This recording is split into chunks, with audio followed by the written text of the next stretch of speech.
roster threw 7 brilliant innings yesterday with an array of off-speed breaking pitches that frustrated Atlanta hitters no end, giving an injury-riddled rotation and an overworked bullpen a much-needed breather, while putting a 2-game losing streak to bed. Now, as brilliant as Bolsinger was, he retired 14 straight at one point. The Dodger defense, statistically the best in baseball, made one eye-popping play after another. Pitching and defense, and a 3-run, 4-hit, 5th inning propelled the Dodgers into New York as Clayton Kershaw and his 20 consecutive shutout inning streak opens a 4-game series with the Mets next.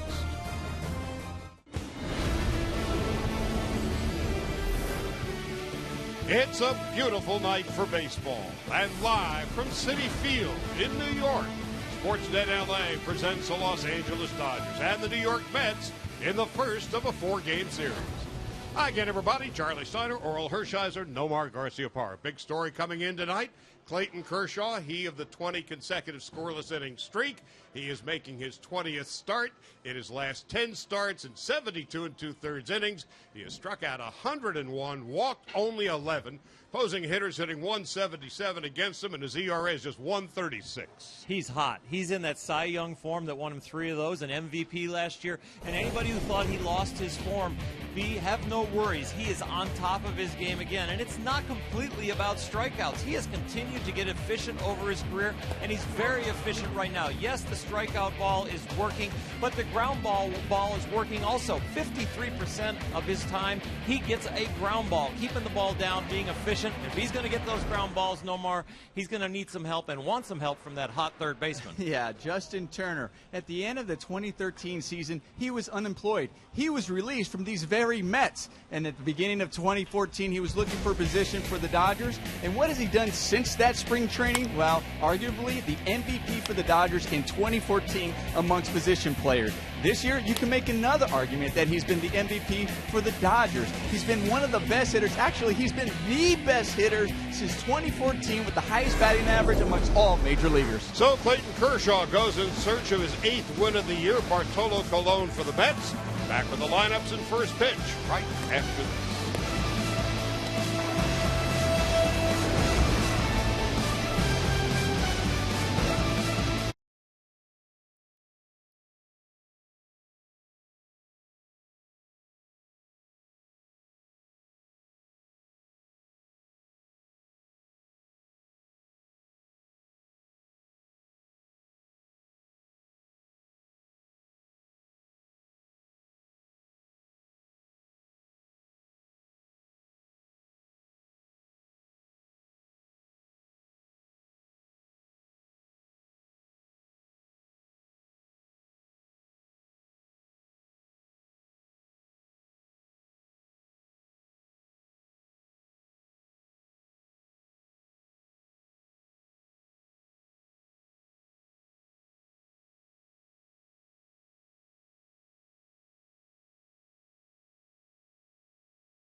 Flushing Meadows as the Dodgers and the Mets get ready for this 4-game series.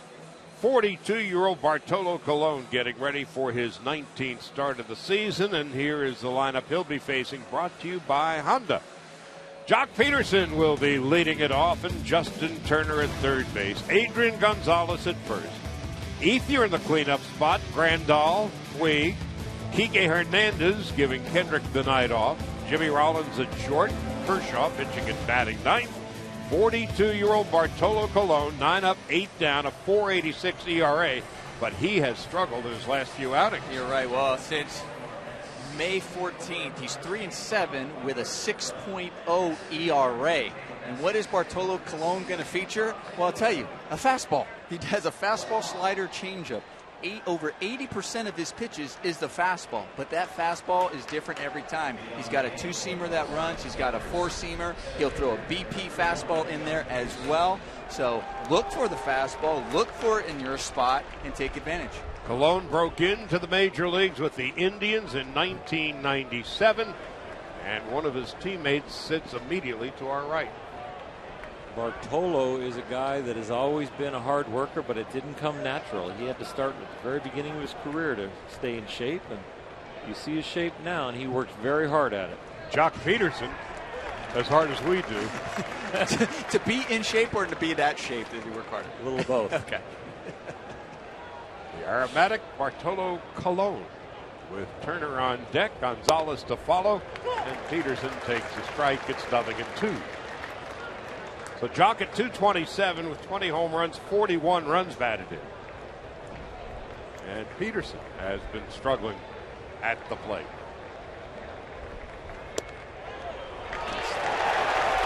"116th time Peterson's gone down on strikes.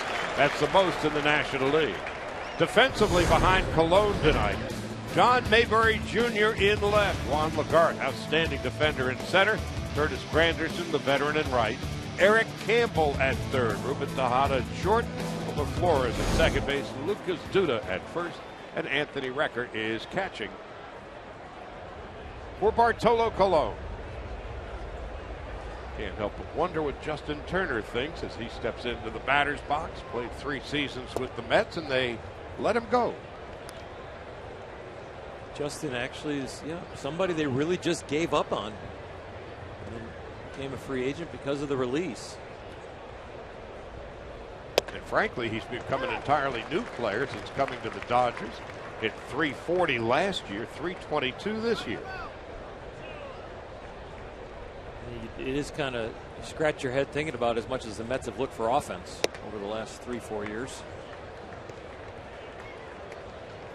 But he only, for his time here at the Mets, average is about 240, 246 while he's with the Mets, and only had over 3 years about 8 home runs.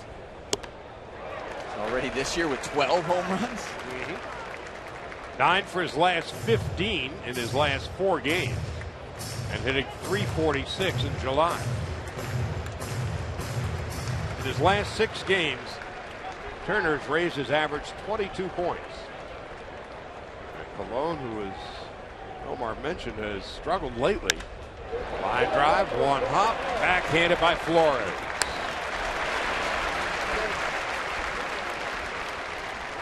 Two out, nobody on. Colon has lost 4 consecutive decisions. 0-5 in his last 5 starts and an ERA of over 6.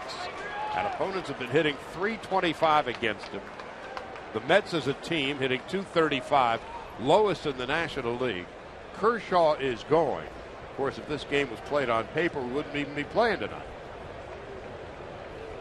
Adrian Gonzalez steps in. Gonzalez at 292.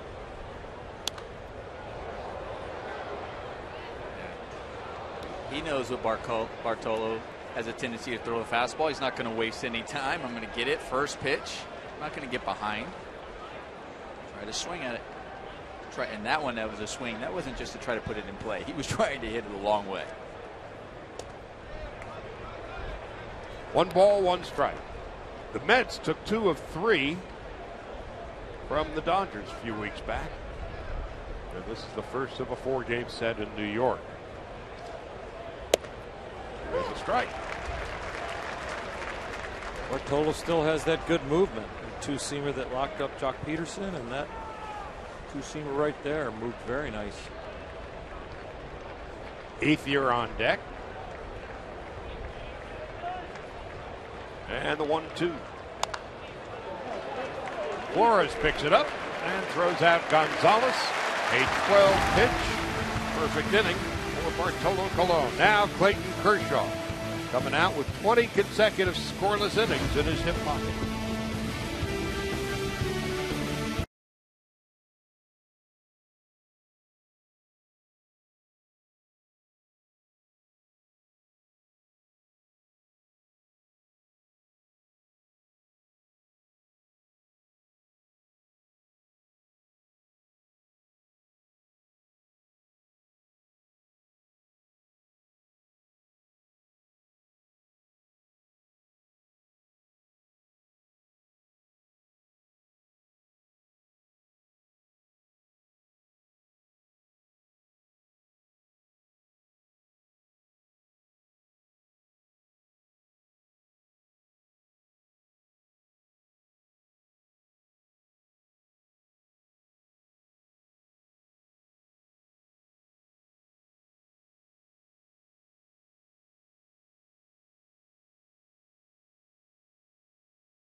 As the manager of the Mets.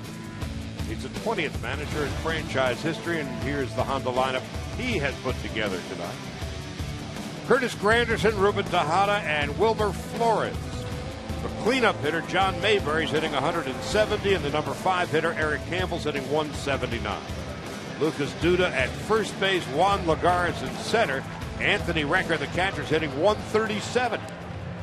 And Bartolo Colon pitching and batting ninth, and there is Mr. Kershaw. And Clayton is on a hot streak, and the hot streak really is coming from better fastball command. And then with fastball command, the hitters have to anticipate strikes, and then he's getting better chase percentage on the slider now, keeping the slider down, making it look like one of those fastballs that he has command with. So the chase percentage on the slider has gone way up. In his last 10 starts, 101 strikeouts, 11 walks. Granderson takes a strike. It's 0-1. 20 consecutive scoreless innings for Kershaw.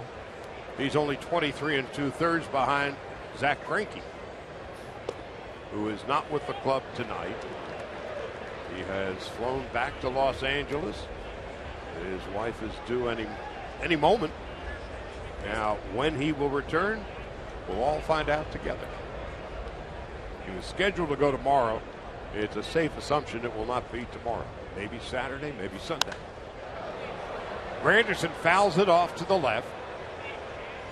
And it's 1-2. On the new collective bargaining agreement between the players and the owners, there's a paternity leave of a maximum of 3 days.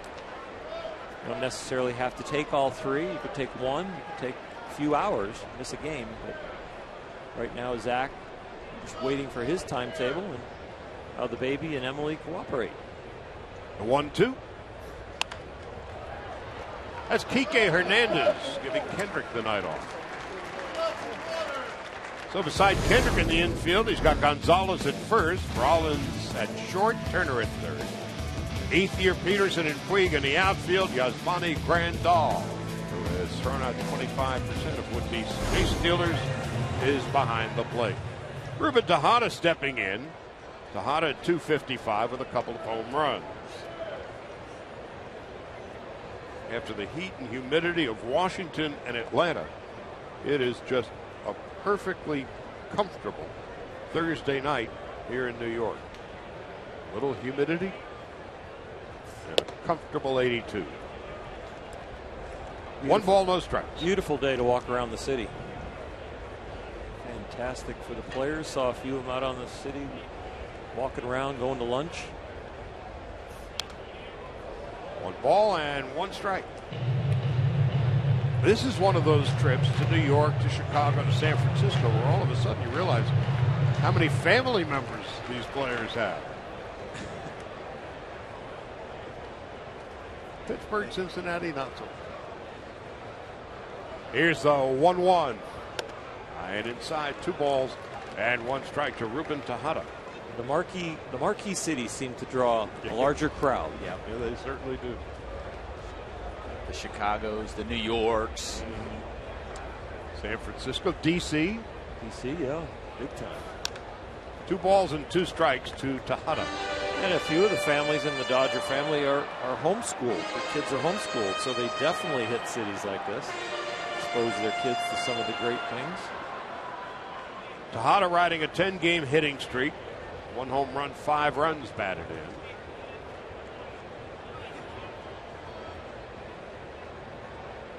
He's the Mets shortstop.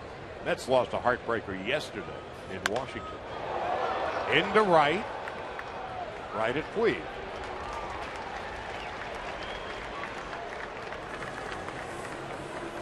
Puig and the Dodgers 2.5 games behind the Giants tonight. San Diego and Arizona 9.5 off the pace. Colorado 12.5 games back.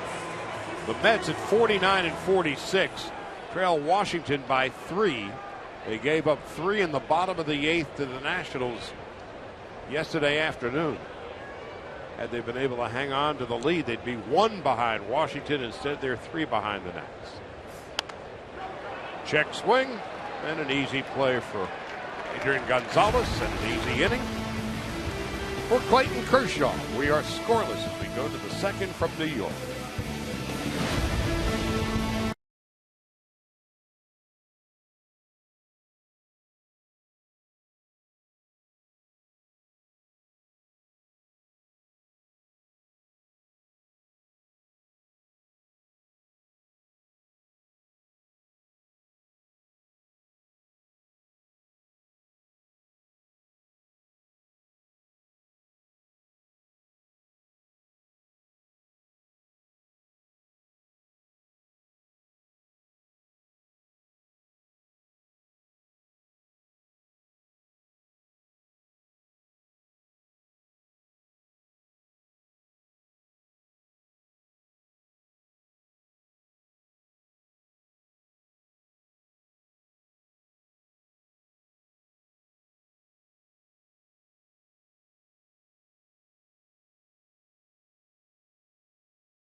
Years later, Brett Anderson was in a walking boot. Now, when is he going to be able to pitch again? That's the question, Alana. Well, Charlie, he was able to play catch today. He said he felt great coming out of that. He will throw his bullpen tomorrow. If he feels good out of that, he feels that he is able to pitch on Sunday. I asked him how he needed to feel about it. He said he wanted to be able to push off. He wanted to balance on his back leg to test that Achilles. He said he feels good about it. He doesn't feel that if they need him to pitch on Saturday that he wouldn't be able to do it. But Don Mattingly said the earliest would be on Sunday. But very good news for Anderson, guys. Indeed. Andre Ethier fouls it back, and it's 0-1. Anytime you're dealing with the Achilles, and Nomar, you know better than anybody, that could be a really dicey proposition. It could. And we talked about it the other day. I was like, gosh, I really hope there wasn't any inflammation. It sounds like there wasn't. It sounds like everything is feeling good, and that is definitely a good sign for Brett and for the Dodgers. Ethier takes low and outside, 1 ball and 1 strike. So Ethier in the cleanup spot for just the 3rd time this year. 10 home runs, 33 runs batted in. Well hit to left, but that's John Mayberry Jr. And the first out of the 2nd. Dodgers need a little good news about the rotation. They need some guys that can step up, and Mike Bolsinger did a great job stepping up. We'll really be in a hole as far as looking for warm bodies to pitch. So as of now, we don't know who's going to pitch tomorrow night. And Saturday is, well, a question. Sunday, somebody, because it's in the rules. Grandal takes a strike, and it's 0-1. Well, at least you've got all the answers. No, we got nothing but questions. Exactly. Puig on deck. And Grandal 1-1. That's third base umpire Manny Gonzalez.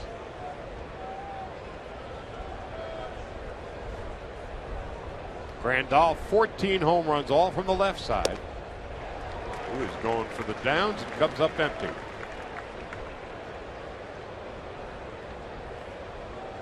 Dodgers 3-3 on this 10-game road trip, and this is the first of 4 in New York. Into short center, and Lagares. 2 down. You know, when you have this many question marks in the rotation and who's going to pitch, I'm sure the question marks are not Don Mattingly's mind right now, or Andrew Friedman, or Farhan Zaidi. I think it's really they've got a schedule, but they're not going to announce it because maybe the starter for tomorrow is in the Dodger bullpen right now, but they want to make sure he doesn't pitch. Maybe the guy that they have in the minors scheduled to be where he's going to be, they're just going to watch how it goes day by day, but there's people that have been informed. Puig into center field, and Lagares makes a catch. Got 2 of the great defensive center fielders in the game on display tonight. Juan Lagares for New York, and of course Josh Peterson for the Dodgers, who go in order in the top half of the 2nd.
Well, the first 10 and the second 10 have been a tale of 2 seasons. Let's take a look at the Coors Light cold hard facts. First 9 a struggle. Last 10, he has been the Kershaw of old. Opponents are hitting just 177. And he has struck out 101 while walking only 11 in his last 10 starts. And yet 7-6. And a 2.68 ERA on the season. For the Dodgers, this is game 97. And a 2.5 game lead on the Giants as John Mayberry Jr. steps in. 18 for 106. 1 ball and no strikes. John Mayberry Sr. was a big, stocky left-handed hitter. There's a strike, 1-1. Well, the Mets, as we mentioned, lowest batting average in the league, fewest runs scored. And all you have to do is look at their lineup. Their 4th hitter, Mayberry, is hitting 170, and Eric Campbell, who's on deck, hitting 179. Only so much Terry Collins can do. Earl Campbell might hit a little better.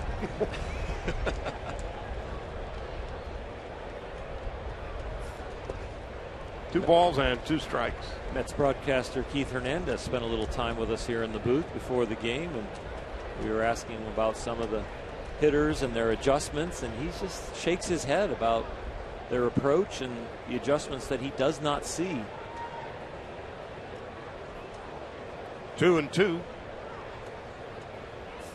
And Mayberry's done. First strikeout of the game for Kershaw. Changing the focus from the Mets to Clayton Kershaw, you just don't see any more of the frustration on the mound of Clayton fighting himself, wondering where his mechanics and his consistency are. You really see a guy out there that understands what's going on, is in a rhythm, and can make very small adjustments. No more major adjustments being made on the mound. As Campbell steps in.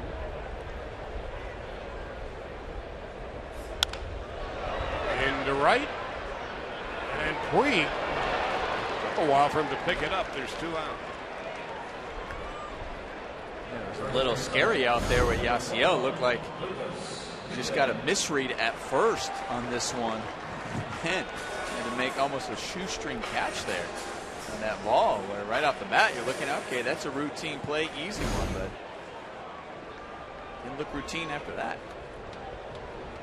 USC's Lucas Duda steps in at 236 with a dozen home runs. But over the past month, really 5 weeks, Duda's been lost, hitting 142 with 38 strikeouts.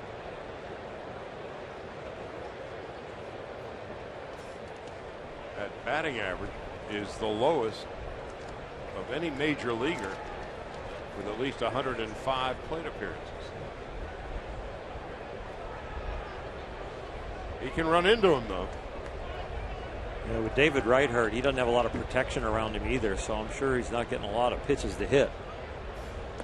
The injury to Wright is devastating. He's the captain of the team. He's been the face of the franchise pretty much since he got here, and by and large been their best player. With Wright and Duda and Curtis Granderson, they thought they would have the core of their offense there. And they have no idea when Wright's coming back.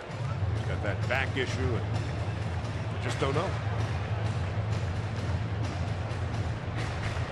It's their pitching that's kept them in the race. Only 3 behind Washington, but you know that the Nationals, once they get healthy, are going to be big trouble. 2-2 to Duda. Nobody out, bottom of the 2nd. Neither team with a base runner as yet. And still neither team with a base runner. 2 strikeouts for Kershaw. Let's go quietly, and we'll go to the 3rd.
LA Data Strong fan, and you just might see yourself in an upcoming telecast. Brought to you by T-Mobile. Dodger Blue. Of course, Dodger Blue is part of the Met color scheme. The orange comes from the old New York Giants. So when the Mets came into business in 1962, they got the Dodger Blue and the Giant orange, and there you have it.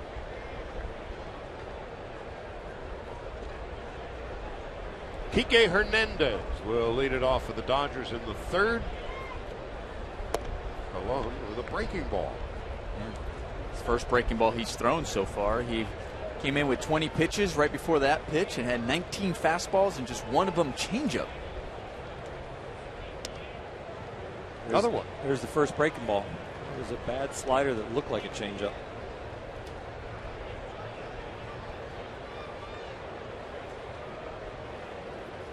Scoreless in the third.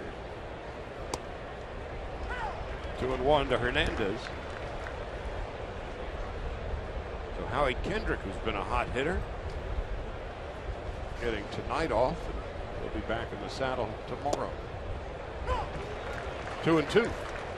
It's one thing what Colon does with his fastball. He changes the speeds of it. You'll see that 86, 85, but you'll see the more movement, the two-seamer. Then he'll get it up to like 90 at times, more of a four-seamer.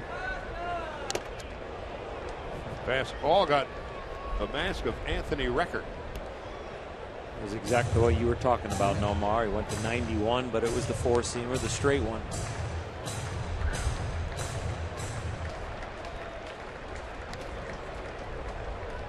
When Colon first came up, and you were the veteran in Cleveland, and he was the kid. Above and beyond his physical attributes, what impressed you then, and how, to what extent are you surprised he's still around? Well, he was trying at that time to be a four-pitch pitcher, and then he continued to really just kind of eliminate pitches, and that's when it started to take off. The fact that he developed some accuracy, and that he has the two-seamer like that and the four-seamer. So once he started to really become an expert at one thing, it made everything else better instead of just being average at everything else. Jimmy Rollins enjoying being booed. Of course, with the Phillies, saw the Mets 18, 19 times a year, every year. When Bartolo first came up, too, he had like 96 miles an hour. He had a live arm. It was power. Here comes my fastball. I'm coming right at you. I'm going to attack you. He's still throwing a lot of fastballs, but now you'll see more of that two-seamer, that movement. You know what he reminded me of is Octavio Dotel came up with the Mets and was just believed in throwing hard and not really controlling your body, and they started to back off a little bit and think about just throwing the fastball low and away. Right. They got better.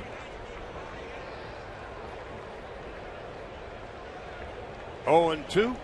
It kind of reminds me now of Livan Hernandez, but without, Livan even threw slower than what he's still throwing. He can get up there to the low 90s. I mean, Livan was like low 80s, but he's low 60s. Right, but he was, Livan threw a lot of fastballs even then to the end of his career, and same with, Colon still throwing that fastball, just command. That one thing we've seen so early in this game is that first base side of home plate, to lefties and to righties. He freezes Kike where it looks like it's starting off as a ball and catches the outside corner, and then he does it to lefties where it freezes them. It looks like a ball at their front hip, and it catches the inside corner for a strike. Yeah, that's where I pitched from, that first base side of the rubber with the two-seamer. I think the two-seamer right-hander should pitch from over there. 17 big league seasons. Well hit to right center. Got a long way to go, and it is gone. A home run. Jimmy Rollins with his 9th home run of the year, and the Dodgers take a 1-0 lead. Rollins with the big double yesterday in Atlanta, and now the home run. Gets the ball up in the strike zone. He puts a good swing on it. This is a pitch you can pop up, but he doesn't. He stays on top of it, right behind it and through. Jimmy knew he got it right away.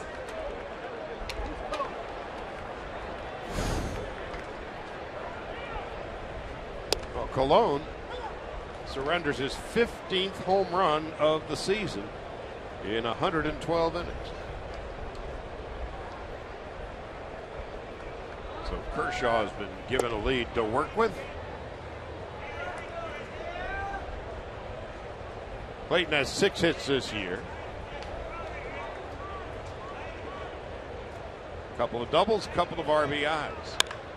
And a single to left. Well, Colon retired the first 7. And Rollins rockets a home run, and Kershaw slashes a single to left.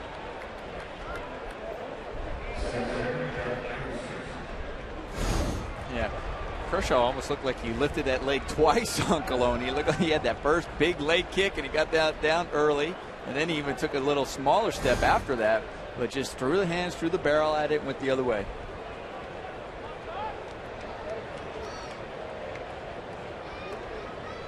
And so with Kershaw at first, 1 out, 1 in here in the 3rd. Jock Peterson stepping in. Took a called 3rd strike in his first at bat. Colon to Tejada to Kudo. And that'll do it. But Jimmy Rollins with a home run in right center field. His 9th of the year. And the Dodgers take an early 1-0 lead.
'15 Jeep Cherokee with an EPA estimated 31 highway MPG.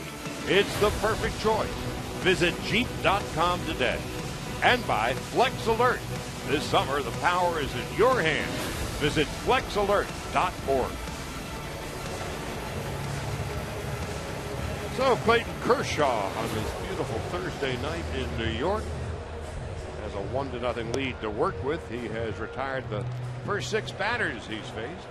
He'll be facing Juan Lagares, Anthony Recker, and Bartolo Colon.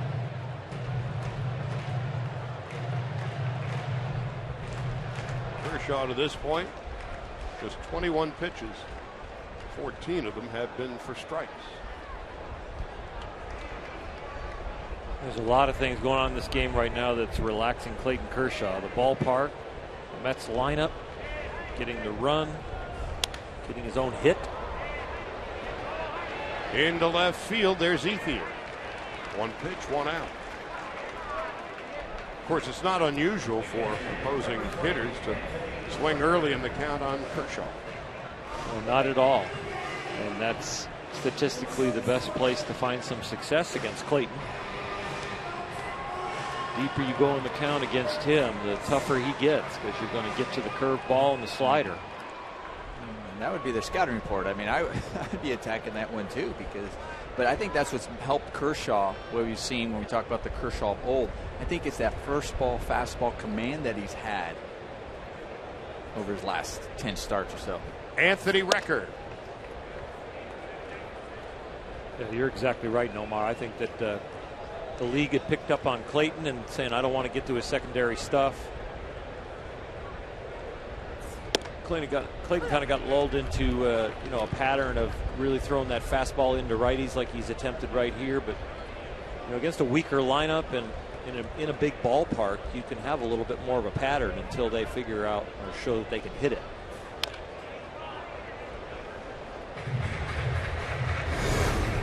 Take a look at this graphic right here. The batting average on the left, 343 against Clayton on first pitches. All other pitches, other counts, 190. And then look at the slugging percentage on the first pitch compared to all others. So the league knows that's where you can find success, swinging early.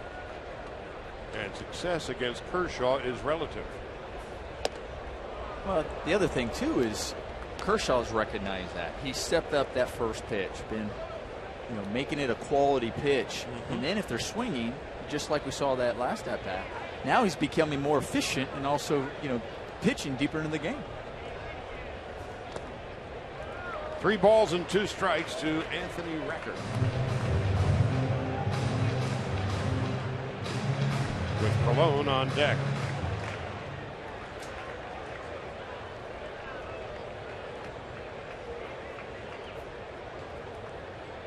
Now here's Clayton.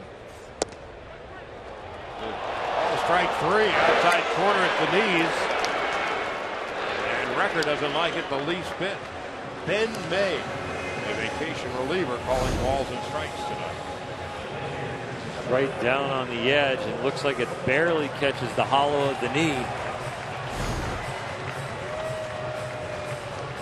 Strikeout number 3 for Clayton Kershaw. 2 out, nobody on, and here's Bartolo Colon. Colon has 5 base hits, one of them a double.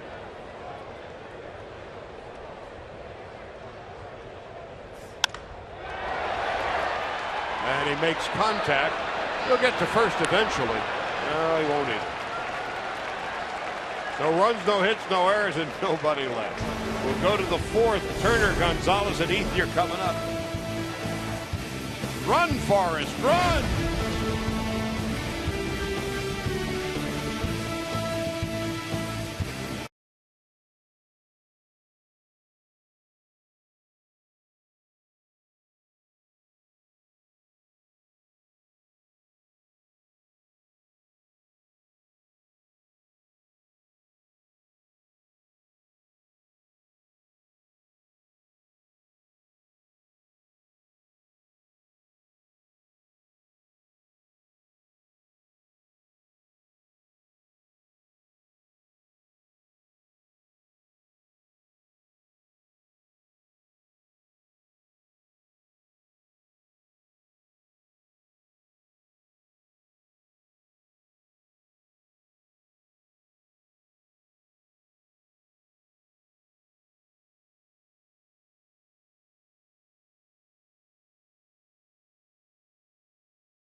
Second when the Dodgers host the Angels and receive your very own Dodgers cap presented by Security Benefit. For more information, go to Dodgers.com/promotions. So Bartolo Colon down 1-0. The home run by Jimmy Rollins against him in the third inning was the 31st Rollins has hit against the Mets and the 225th of Jimmy's career. Justin Turner, Adrian Gonzalez, and Andre Ethier stepping in. Turner with a dozen home runs.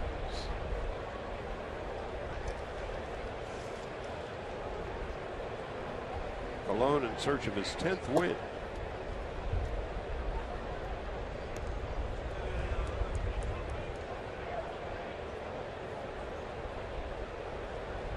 On Tuesday night, Turner hit his 12th home run of the year. And now he bounces easily to short, where Ruben Tejada will throw him out.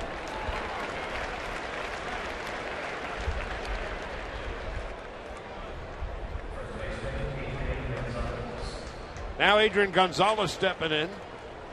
Gonzalez bounced to second in his first at-bat.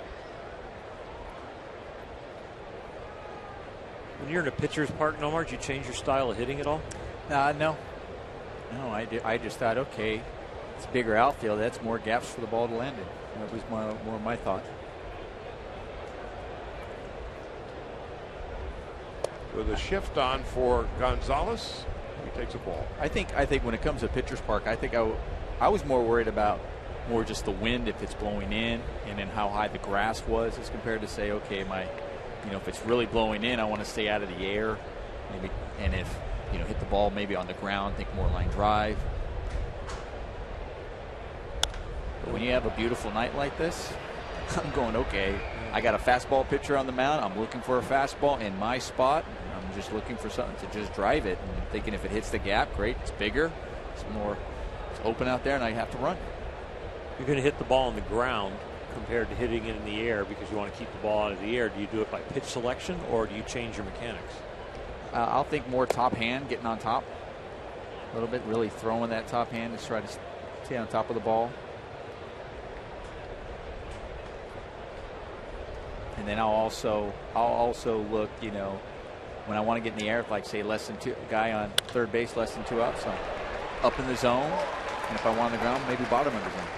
Adrian Gonzalez could care less about the shift, a single to center. So Adrian is 1 for 2, and Ethier stepping in. Andre fly to left in his first at-bat.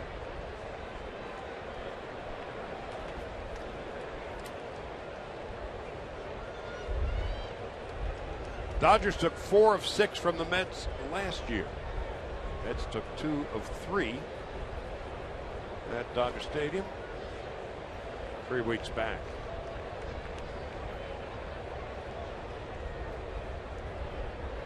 They play Ethier in the outfield slightly the other way, but Andre bounces into a 1-6-3 double play, and that is that for the Dodgers in the 4th. We'll go to the bottom of the 4th. 1-0 LA.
A 1-0 lead here at Citi Field. Right now, Clayton Kershaw, the only certainty as far as the Dodgers rotation is concerned, because there has been an injury to Brett Anderson. Hopefully he'll be able to go on Sunday, but certainly the Dodgers are not the only ones immune to the injury bug this year. In fact, only the Rangers in Texas have more days on the disabled list in 2015 than the New York Mets. You can see the amount of days, guys, on the DL for these Mets, 1,073. They have certainly been decimated by the injury bug. And the fact that they're still 3 games over 500, testament to the manager, Terry Collins, now 66.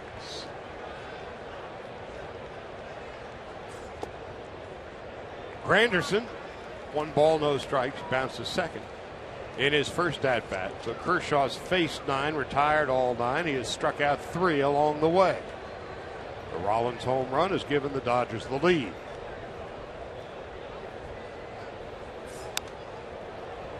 One ball, 1 strike. Ruben Tejada on deck, and then Wilmer Flores.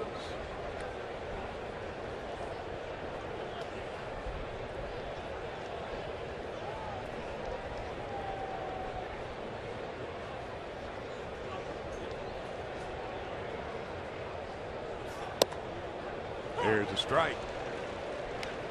33 pitches so far for Clayton. A real beautiful night to pitch, and he's getting back out to the mound really quickly. The game is moving along, so he's got really nice rhythm. All 3 pitches, the fastball, the slider, and the curveball, look like they are working. He's not fighting any of them, so the hitters have no idea what's about to come. And that's the way it's been about the last 2 months.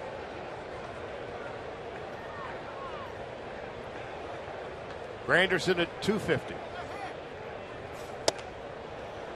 Just missing with a fastball.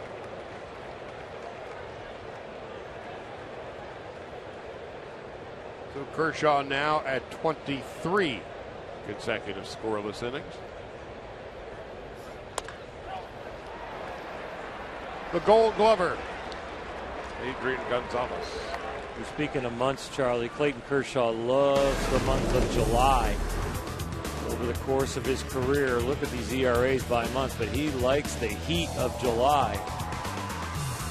Every month is pretty stellar other than those early months right there, but July, August, and September, October. He's good. You see the breakdown on all the different statistics of all the different players, and it's like almost every way you break him down, it comes up stellar. Well, his best buddy, A.J. Ellis, freely says he's the best pitcher on the planet. Who's to argue? Ruben Tejada flied to right in his first at-bat. Let's find an enemy and see what he thinks as far as. I think they all think he's pretty good, huh?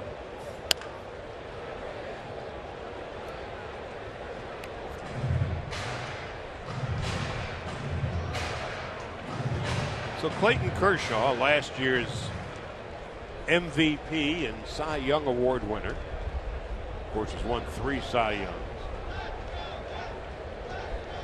Now a 5-time All-Star, Gold Glove winner. And when he was merely adequate in the first 6 weeks of the season, the sky is falling, the sky is falling. Well, it didn't fall very far, did it?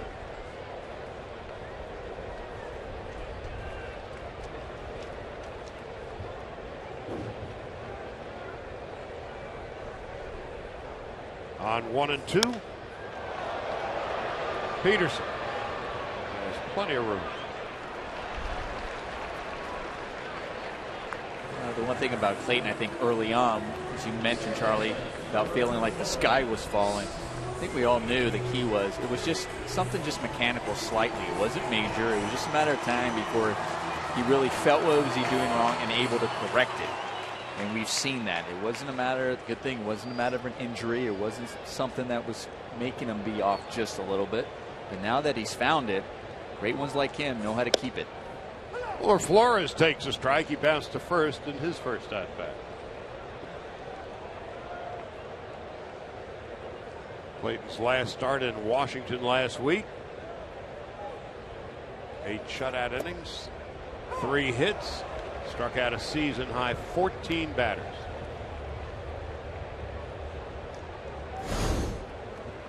Check out where this curveball comes from. It's right out of right field. Oh. 0-2. Flores is done. 4th strikeout for Kershaw. The scoreless string is now 24 consecutive innings. 1-0 Dodgers as we head to the 5th.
Presents Friday Night Fireworks. Come on out July 31st and take your place on the field for a fireworks show featuring the music from the 1980s.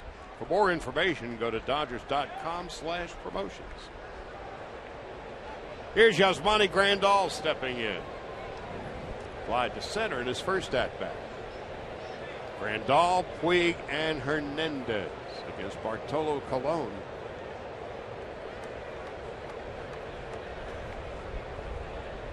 Colon's 43rd pitch of the game is a call strike, 0-1. Dodgers are running 2 hits, make it 3. Rollins the home run, a Kershaw single, a Gonzalez single. And Kershaw perfect through 4. He struck out 4. And Grandal continues his hot hitting. What a year he has had. Yasmani Grandal. Yasmani did a good job staying on that ball. That two-seamer away. Colon has gotten a couple of lefties out on that one, on the outer half. The one running away, and he's got one. Even this one was off the end of the bat, a little bit off Yasmani, but he stays on it long enough. He's been doing that all year long, very well, staying on the ball so it can find the hole. For lefties, for me, watching Colon, I'm looking on the inner half and not giving up on the one that starts off your hip because he tries to get in there with that two-seamer. But that two-seamer away is really falling away from your barrel and causing those ones off the end of the bat. Now Puig takes under the knees. Yasiel Puig looped one into center field in his first at-bat. Juan Lagares made a diving catch to rob Puig of a hit. Yasiel with 5 home runs and 19 runs batted in. And a tailor-made 4-6-3 double play. Flores, Tejada, and Duda. Well, the last 3 innings, Dodgers have bounced into double plays. Bartolo started a couple himself. That one, the 4-6-3 version, but he has had good movement on the two-seamer when he's kept it down, and that's been most of the time. The only one he got up was the one to Rollins, who put it in the right field seats. Kike Hernandez stepping in. giving Howie Kendrick the night off tonight. Took a call, third strike in his first at-bat.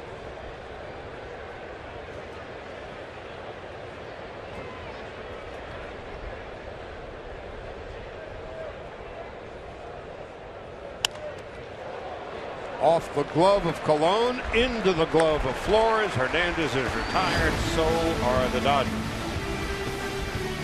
No runs and a hit. We'll go to the bottom half of the fifth. John Mayberry, Eric Campbell, and Lucas Duda coming up.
Today for great offers on our most exciting lineup ever. Shop ChooseNissan.com and by Jack in the Box. Taste the new black pepper cheeseburger today, only at Jack in the Box. This night is as beautiful as that picture. 82 and a gentle breeze, little humidity to speak of, and after the last 6 games, first in Washington with the oppressive heat and humidity, same in Atlanta. This is just what the doctor ordered. Meanwhile, Kershaw's been perfect through 4. The scoreless streak is up to 24. John Mayberry checks his swing, nubs one in front, and Grandal will throw him out. First 13 batters have been retired by Clayton Kershaw.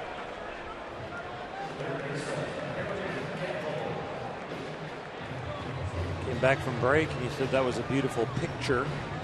And then the next shot was of Clayton Kershaw. Really a beautiful pitcher right now, the way he is throwing the ball. Absolutely immaculate with his command and the sharpness of the slider and the curveball. Eric Campbell wide to right field in his first at-bat. And he takes a strike. It's 0-1.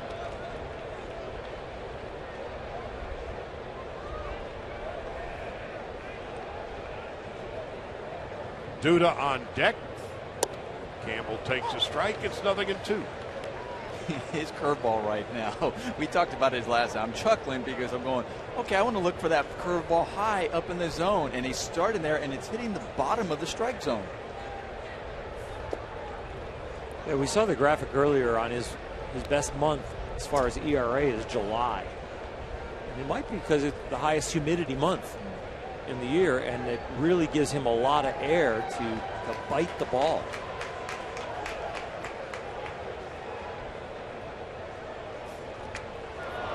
That'd be strike 3. Grandal better hurry. Throws to first. Out.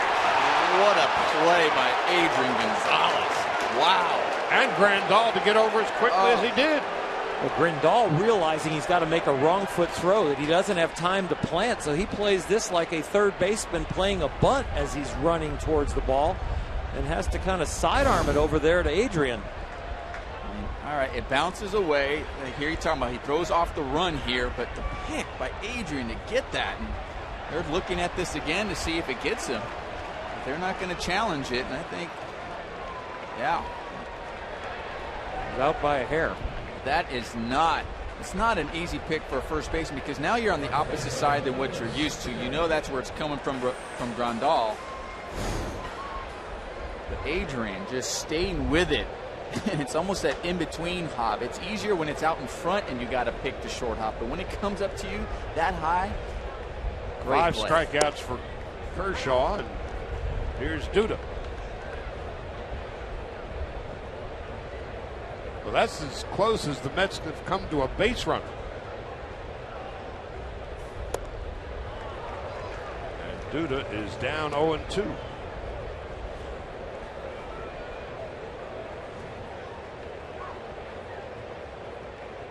Kershaw at the top of his game. And the Mets collectively can't hit a lick.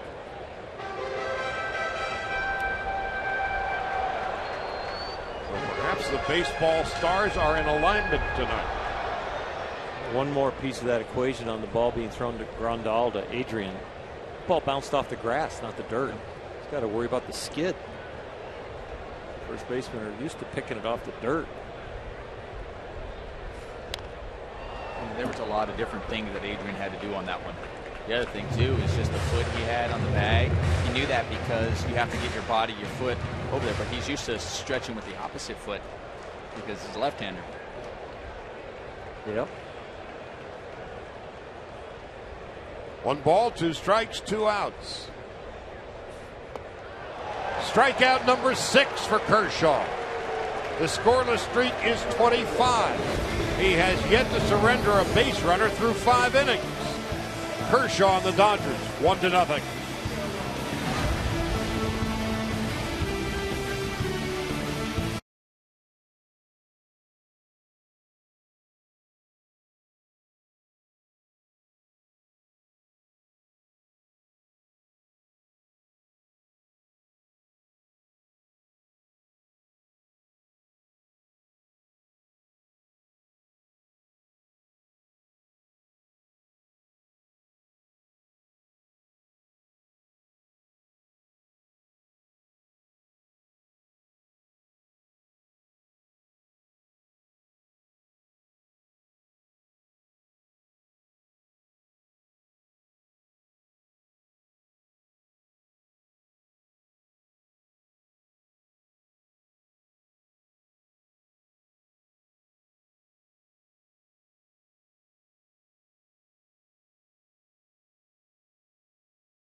It is 225th career home run.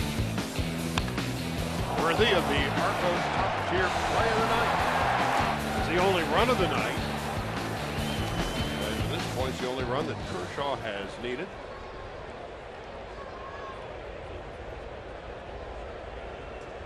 So it'll be Rollins and Kershaw and Peterson.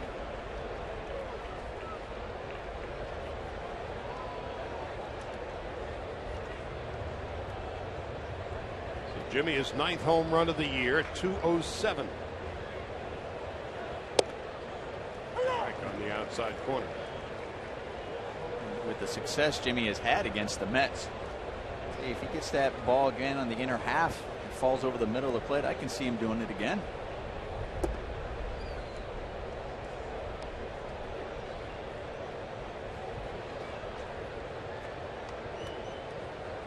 Bartolo Colon has been around so long, he pitched for the Montreal Expos. Came up with the Indians in '97, and to Montreal, the White Sox, the Angels, the Red Sox, back to the White Sox, the Yankees, the A's, and now his second season with the Mets. It's going to be a tough play. Recker gets Rollins first out of the sixth. There's also a nice play over there by Duda. That ball, as Rollins getting down the line, Recker kind of threw it into the line, and Duda had to make an adjustment right there. You see him to get out of the way, staying with that ball. You almost use like a brush tag at the bag, like a shortstop, when you guys are trying to get out of the way up the middle. Jimmy still has good speed. Now Kershaw, who has one of the 4 Dodger hits tonight. No balls and 1 strike. Clayton is now 7 for 46. That's 152 with a couple of RBIs.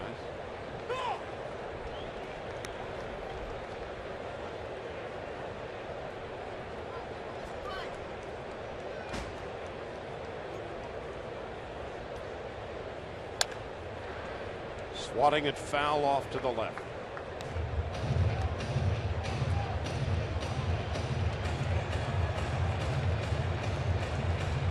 You say that Colon throws, 80% fastballs, but that two-seamer, as much as it moves, it's almost like a left-handed slider. It's not like he's throwing 80% fastballs that are straight. It's a fastball in name only. Yeah, look at that pitch right there. That's his fastball at 88, but he's getting to the inside of that ball and spinning it almost like he's throwing a left-handed breaking ball.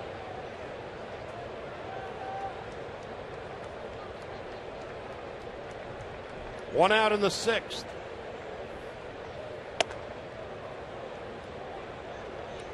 That's him giddy up. It's 2-2.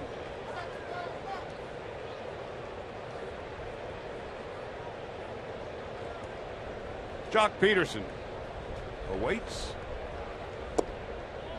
Now Kershaw works the count full. Malone thought he got that inner part of the plate and thought he had enough height on it as well.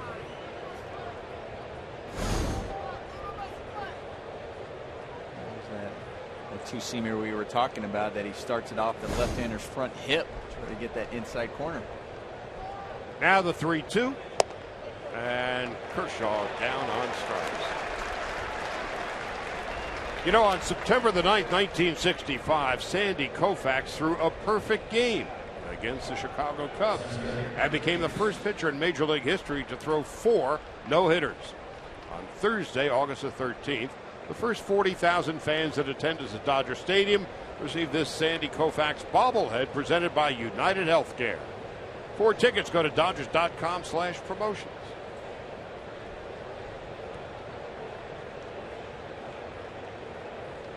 Now with 2 out and nobody on.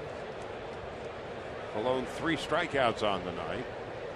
Peterson is 0 for 2.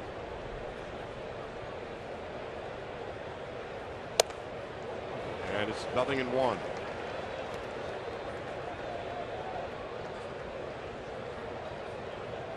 So Peterson took a called 3rd strike in the 1st inning and then bounced into a 1-6-3 double play in the 3rd.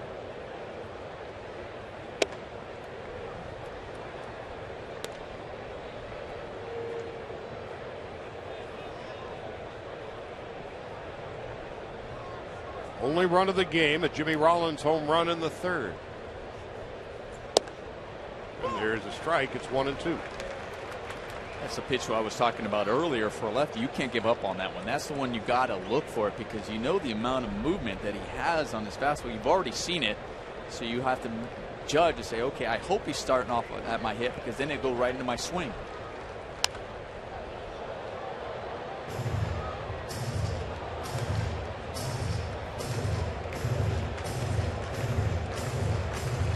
Cologne 63 pitches.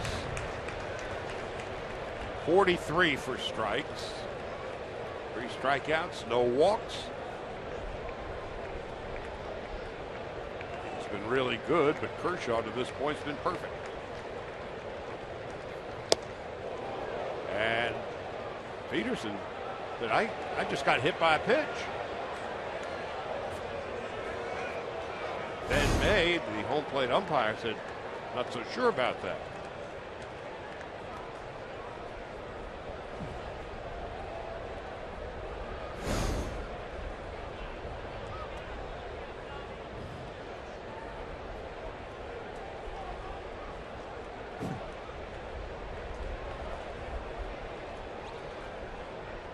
The Dodgers want to have a replay. And so Field and Culbreth, the crew chief, and the home plate umpire Ben May will talk to the folks across the river.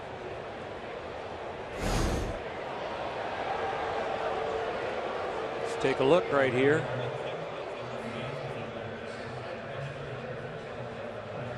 Yeah. It's tough to tell if it grazed him, if it got him, if it grazed him. And also, it's the ball at the end looks like it just kind of moves back over toward the plate, but that's also the natural movement that Cologne's been having on his pitches too. So I don't know if that's from grazing him or just his natural movement. Well, it will leave no bruise. Well, the other thing though too is Peterson reacted like it hit him right away. It wasn't like it was an afterthought.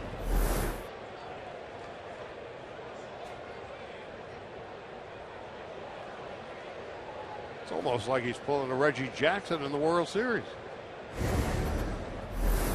When Reggie was stuck between first and second, he stuck his hip out against the Dodgers. Mr. Lasorda had some things to say about that. Really? And they're giving it the once over. First time this year it's not a long distance call. Same area code, yeah. You mean they don't have a 1-800 number, you'd think? Probably.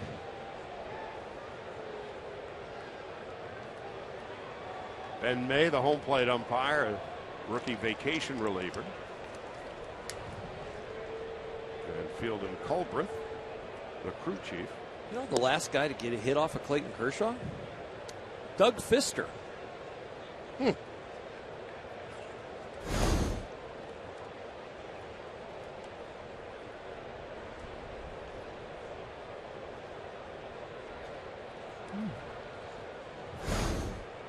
He got hit by a pitch. One thing for sure, Peterson will not be limping to first. You want to get hit, that's the way to get hit.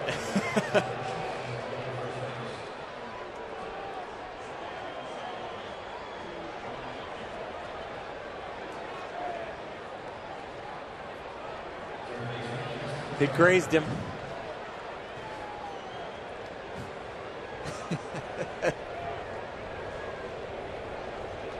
Justin Turner now.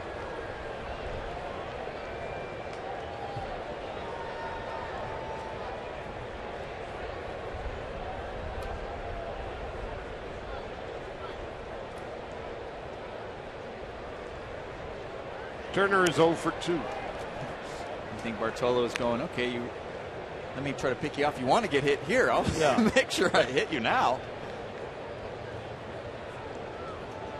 Known a few pitchers to do that. Yeah, I don't know. No way. No way.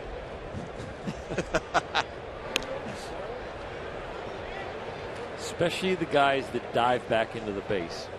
Throw it up the line a little bit, right about where their ribs would be. So Peterson's got the thumb guard there. 2 out, and the Dodgers with the runner at first. Into left field, Mayberry going back. And he's got room. And that's going to do it. No runs, no hits, a hit batter, and that's that. We go to the bottom of the sixth, 15 up, 15 down, recorded by Clayton Kershaw.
Dodger Baseball on Sportsnet LA is brought to you by the new movie Southpaw, starring Jake Gyllenhaal, in theaters everywhere tomorrow.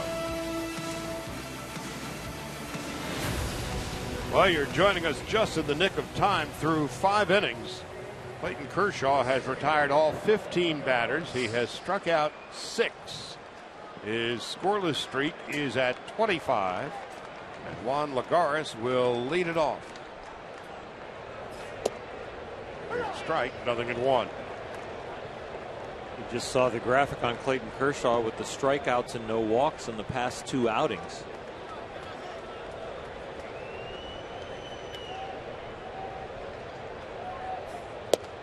He became the first pitcher since Cy Young in 1905 to have 10-plus strikeouts, 0 runs allowed, and 0 walks issued in back-to-back games. Just gets a piece of it, does Lagares, with Anthony Recker on deck and Bartolo Colon to follow. With no walks here and 6 strikeouts already, if you had to go back to 1905, if he could do double-digit strikeouts, no runs, no walks again, I gotta believe it could be a one-of-a-kind. He already is. 7th strikeout for Kershaw. 16 in a row. He has retired. 3 strikeouts in a row now. Slider down and in. Establish the fastball that you can throw it inside for strikes to righties. You're going to have to offer it that one then.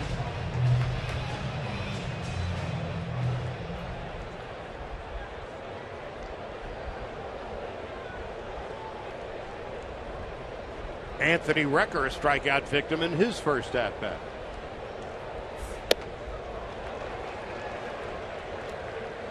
Right now, it's man against boys.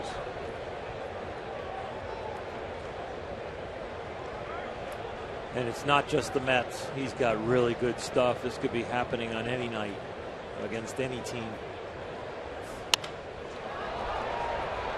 Here's Kike Hernandez. 2 out in the 6th.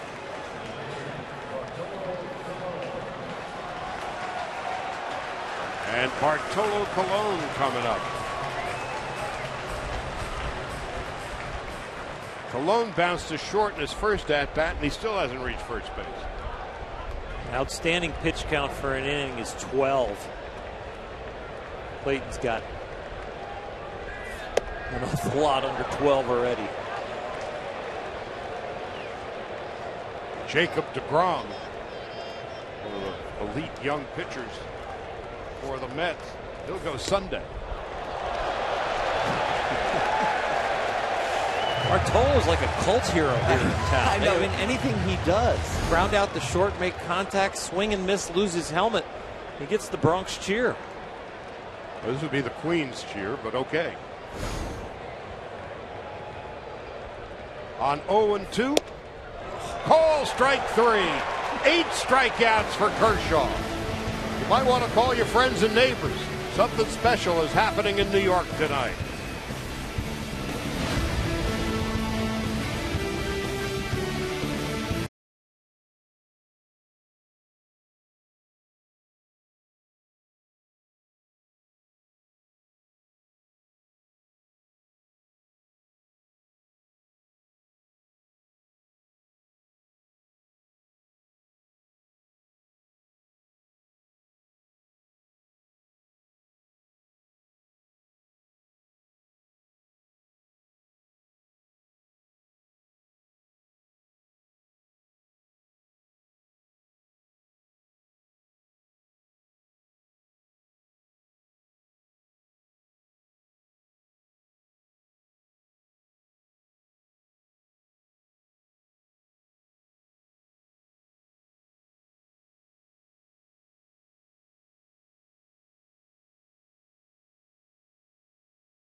Dodger lead as we make our way to the top of the 7th inning. Now, Fernando Valenzuela hasn't been a Dodger since 1990, but Dodger fans all over the country and all over the world celebrating him yesterday as Fernando Valenzuela becomes a United States citizen yesterday. Of course, 17 seasons in the Bigs, 11 with the Dodgers, absolutely beloved in Dodger blue. You can see all of the awards there. 6-time All-Star, 1 career no-hitter for Fernando Valenzuela, but congratulations, a United States citizen, guys.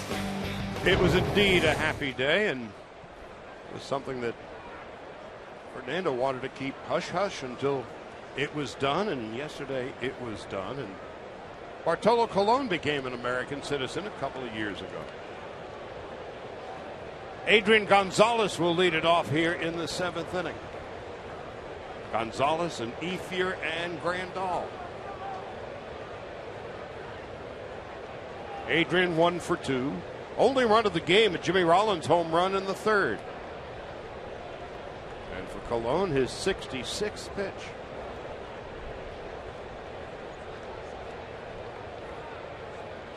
Inside and low, 1 ball and no strikes.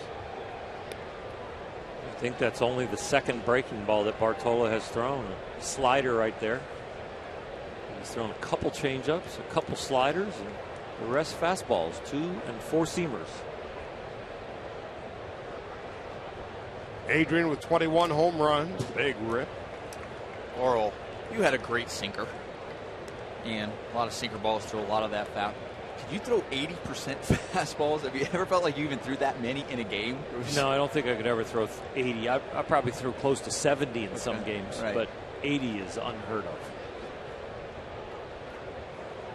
A ball and a strike as we begin the 7th. 3 sliders in a row, though. Bartolo taking inventory of how Adrian approached him in the first at bat, though. Yeah. Adrian came right out of the on deck circle swinging as soon as he got in the box, continued to swing the bat. And Bartolo saying, I'm not going to use my usual pattern against you. This is a 1-0 game. Kershaw is pitching so well that it might end up being that decisive run. Drilled to right.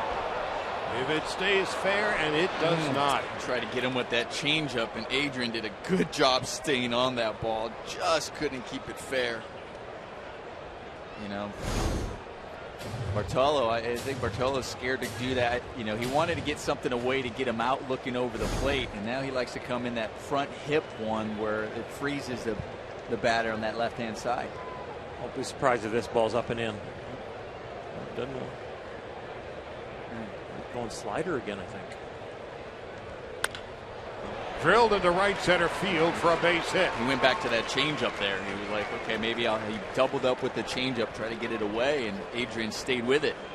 Got off the end of that just a little bit, but still, just quality job staying on that ball. So Gonzalez now 2 for 3. The leadoff single brings up Andre Ethier. Ethier's 0 for 2, fly to left and bounced into a double play. Dodgers 1 run and 5 hits. And through the first 6 innings, nothing across for the Mets.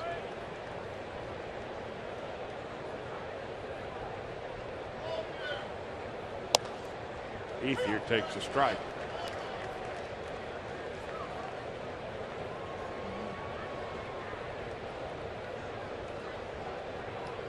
Yasmani Grandal on deck.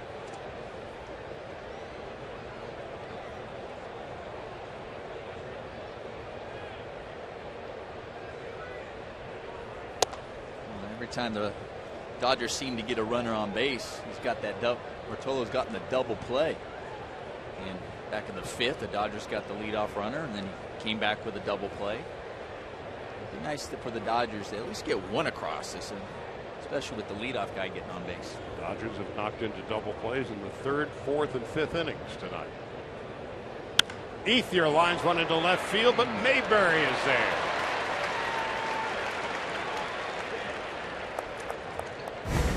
Take a look at the Dodger calendar, brought to you by 76. Back with you tomorrow, and we'd love to tell you who's pitching for the Mets tomorrow night. We don't know yet. We would love to tell you who's pitching for the Mets on Saturday. We don't know yet. Ditto for Sunday.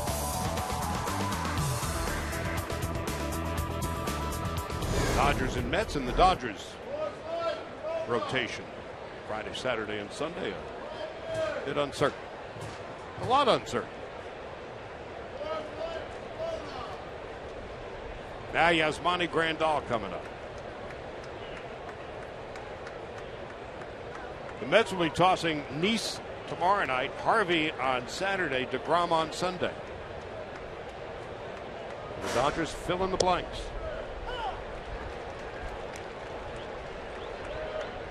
And Grandal takes a strike. Yasmani is 1 for 2. Can only imagine what's going on inside Clayton Kershaw.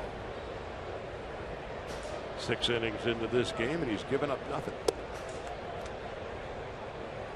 1 ball, 1 strike.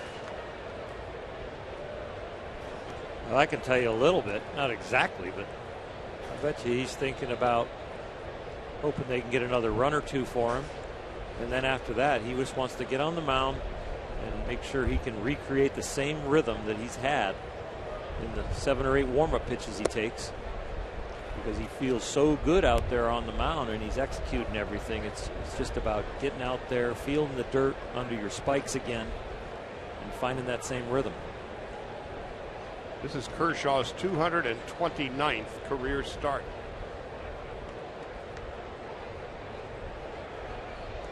Two balls and 1 strike. Grandal takes high and away. Yasiel Puig on deck.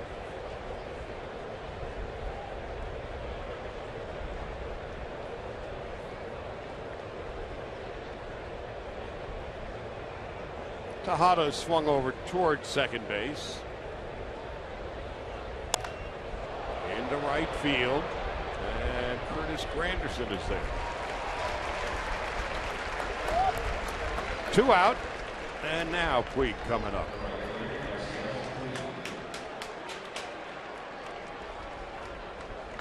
Puig robbed of a hit in his first at bat and bounced into a double play in his second.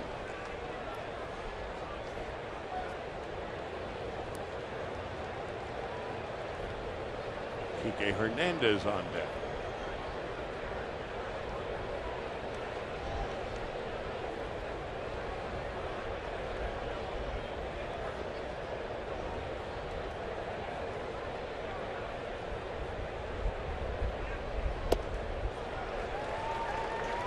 No balls and a strike.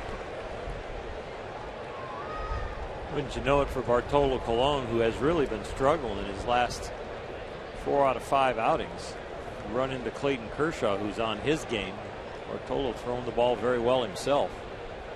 In fact, Colon in his last 5 starts, an ERA of 6.18. So he's throwing his best game tonight in over a month.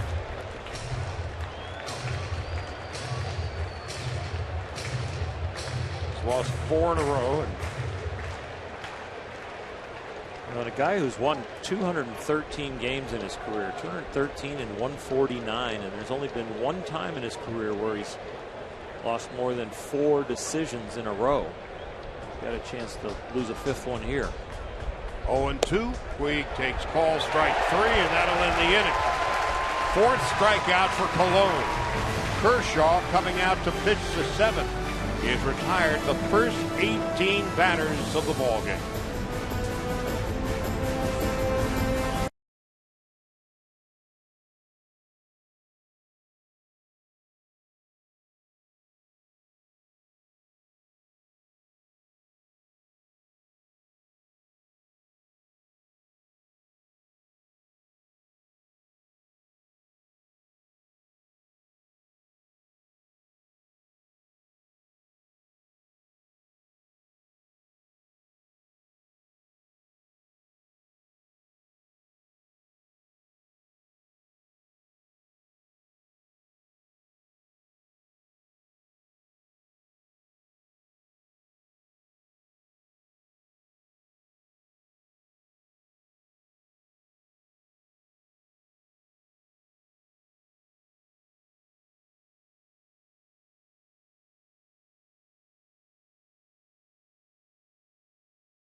Other half of the 7th inning stretch.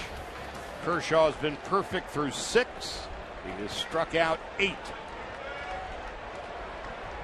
Top of the order for New York. Granderson leading it off. Next high strike on the inside corner. And it's 0-1. Tejada and Flores to follow. Oh.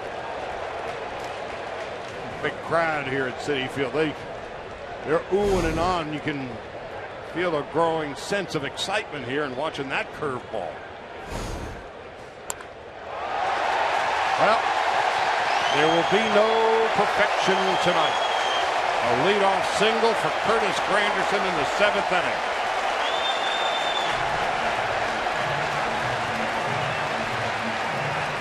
I think the applause is not for Curtis Granderson now, but for Clayton Kershaw's effort. Granderson goes down and get that slider. You see Yasmani Grandal have to reach back towards the left-handed hitter to possibly catch it. And Granderson drops the head of the bat on it, hits a clean single. So let there be no doubt about it. Ruben Tejada steps in.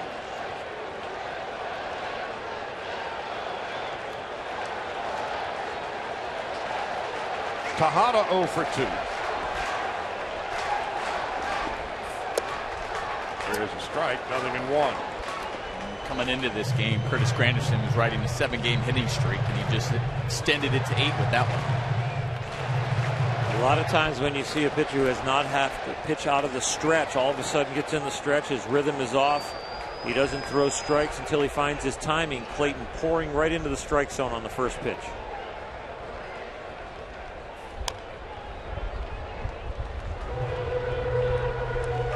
No misstep right here, going from windup to stretch. 0-2 count again. Tejada 0 for 2 tonight, but has a 10-game hitting streak. Wilmer Flores on deck. And Kershaw's 68th pitch.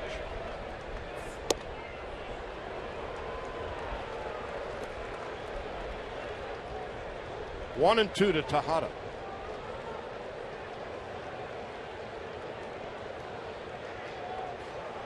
They keep screaming on this side of the river. The Mets need a new shortstop, but every year there's Tejada out there playing.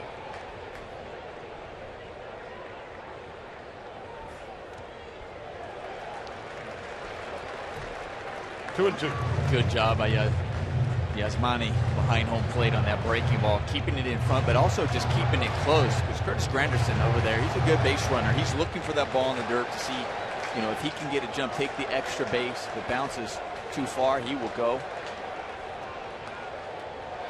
Now that dreams of a no-hitter perfect game have been set aside, this is a 1-0 game. Kershaw with 8 strikeouts.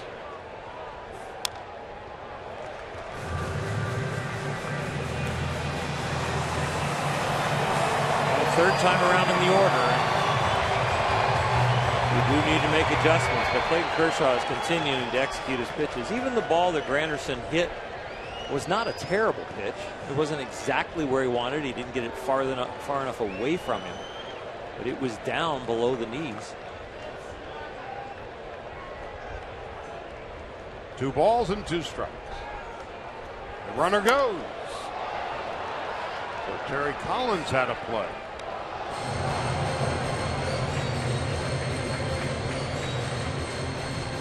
I'm sure Terry is trying to watch the sequencing by Clayton Kershaw and Yasmani Grandal and maybe pick a curveball to run on. It was Tim Tuffle, the third base coach, flashing signs. Boy, he was a solid play. Looks like it could be the curveball. Glow in the dark fingers put down by Yasmani.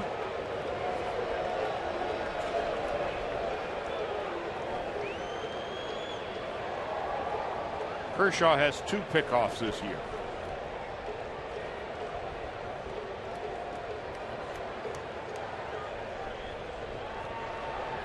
Eighth year, the deepest of the 3 outfielders. Puig is very shallow and right. And Kershaw records his 9th strikeout of the game.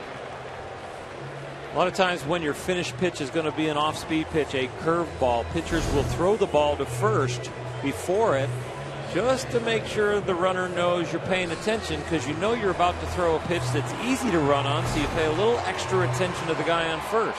Clayton did a good job doing both, holding the runner and executing the curveball.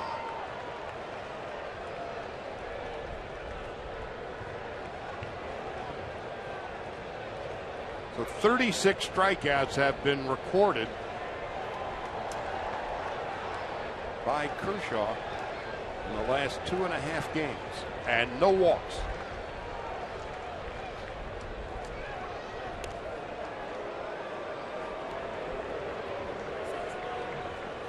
Power and precision, Clayton Kershaw.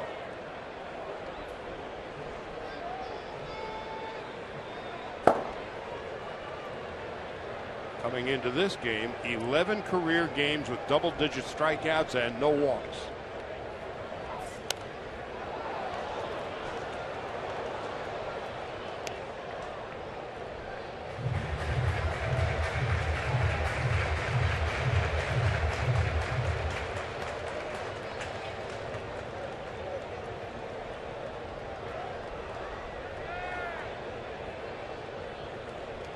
43 strikeouts and 2 walks in the month of July for Kershaw.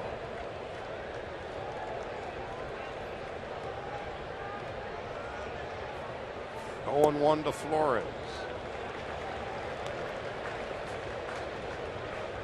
Wilmer Flores bounced to first and took a call, 3rd strike.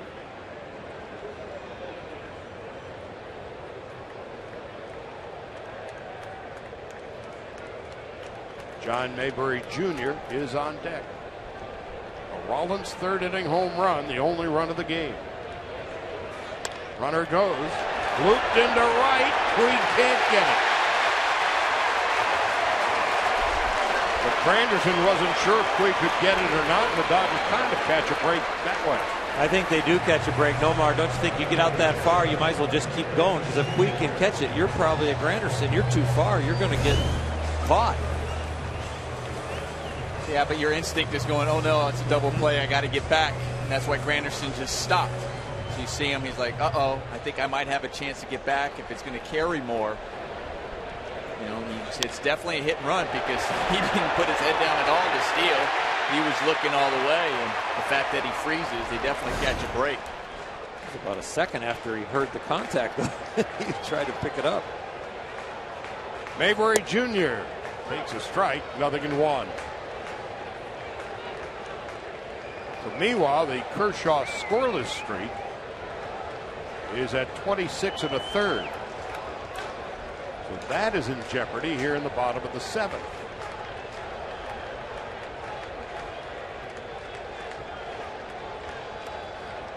You win 2 in Washington. You win 1 in Atlanta, avoid the sweep. And you come here to play the Mets for 4. The Dodgers, you're looking at getting out of here with 3 out of 4, you hope. 0-1 to Mayberry. You're looking to get 3 out of 4. This was one of them that you were counting on, so you really. And now with the question marks surrounding the starting rotation, this game is even ultra important. Dodgers still not certain who's going to pitch tomorrow, Saturday, or Sunday.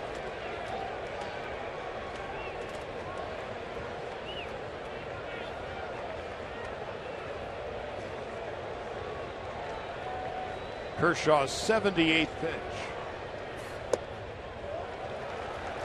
1-2.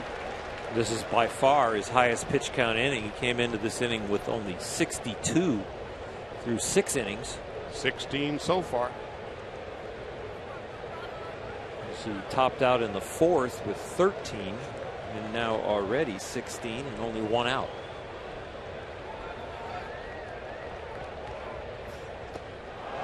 Mayberry down on strikes. The 10th strikeout of the game for Clayton Kershaw. Leads the league in strikeouts with 184. His 9th double-digit strikeout game. And still tonight, no walks. That was a big at-bat right there, obviously. Big strikeout for Clayton Kershaw. So, Oral, what are you telling yourself here to not give up here? Are you thinking strikeout here or just get the out? Well, his strikeout stuff tonight, he's going to go to get ahead here with his highest quality pitch. And then I think after that, if he can get the strike, he's thinking strikeout. Strike 1. He's pitching for the W right now. He knows how important that runner in second base is.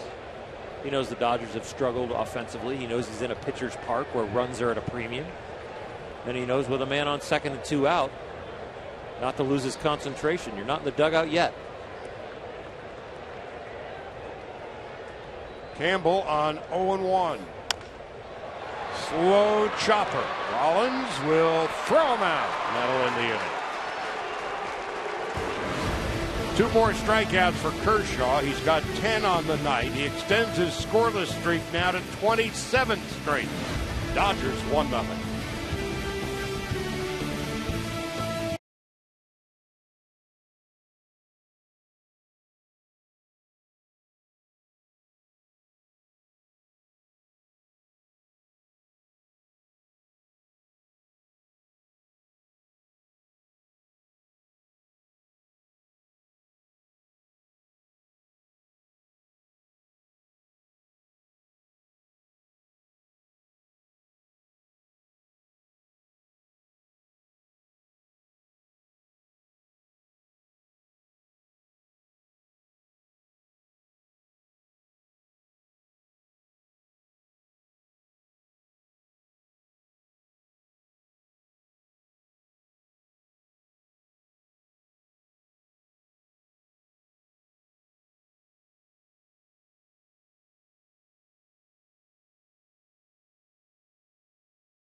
Tweet your photo with the hashtag SNLA DataStrongFan for a chance to be shown in an upcoming telecast. Brought to you by T-Mobile.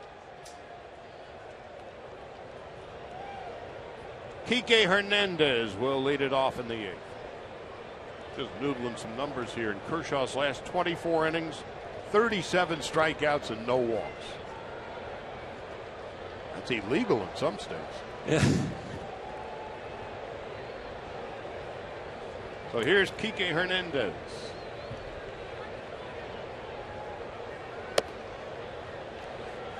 He's average. When he's average, he's really good. When he's really good, he's just unhittable. Just another stratosphere he pitches with. Behind second base, Wilmer Flores.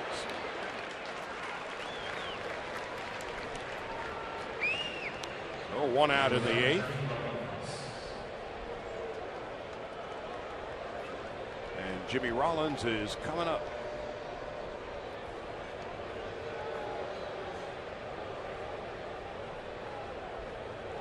Rollins a home run in the 3rd inning. It's the only run of the game.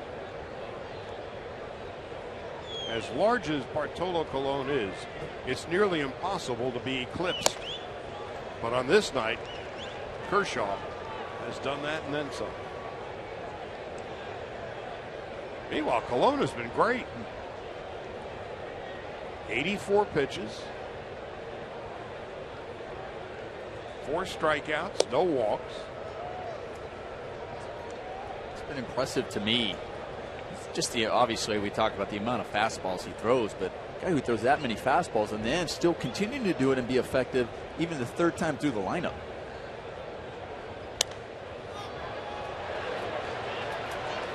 Eric Campbell.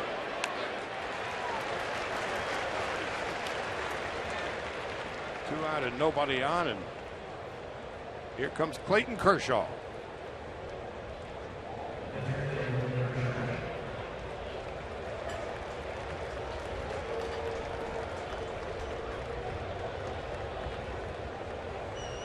Kershaw 1 out of 2.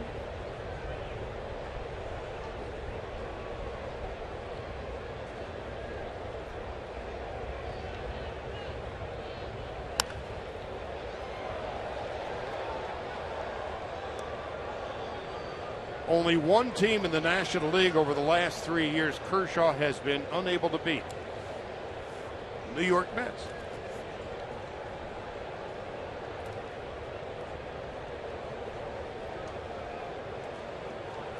Got a good shot here tonight. And I think he's going to try and do it all by himself. Into center field. And there's Lagares.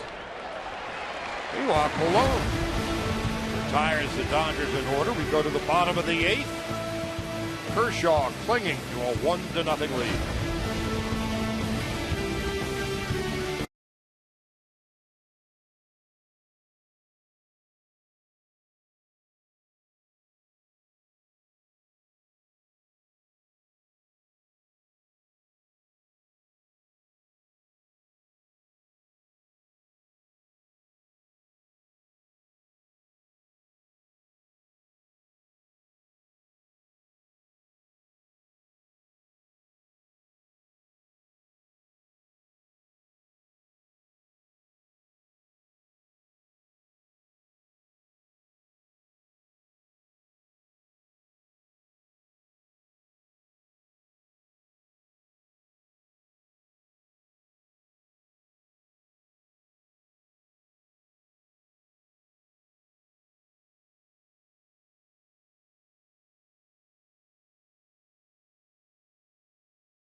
strikeouts, no more walks.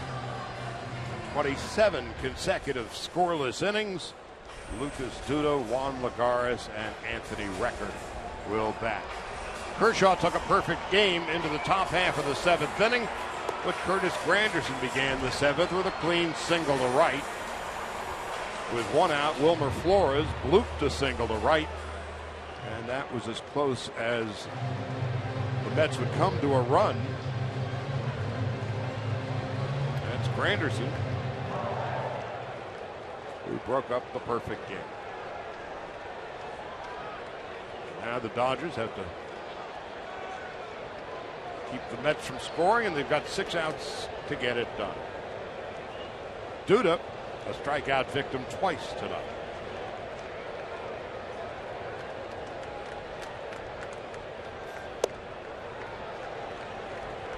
No balls and 1 strike.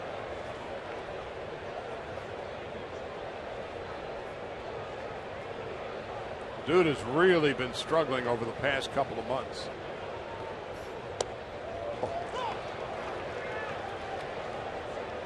Pitchers like that will continue to struggle. Yeah, he's got 3 pitches going tonight that even if he told the Mets they were coming, they'd be very hard to hit. And then you have a combination of them, and that's why there's only 2 little tallies up there in the H column as far as hits are concerned. In the last 2 months, Lucas Duda is hitting under $140. And here's Kershaw's dive past Hernandez into center field. A leadoff hit for Lucas Duda in the bottom of the 8th. Kike Hernandez was halfway to Nassau County. Still couldn't reach it.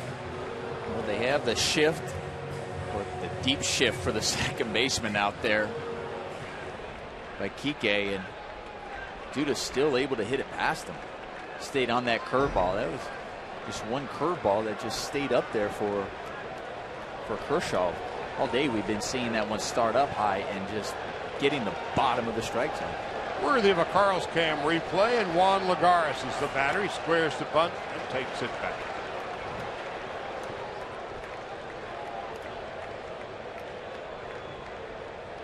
This is where guys like Clayton Kershaw and Zach Greinke really help themselves out.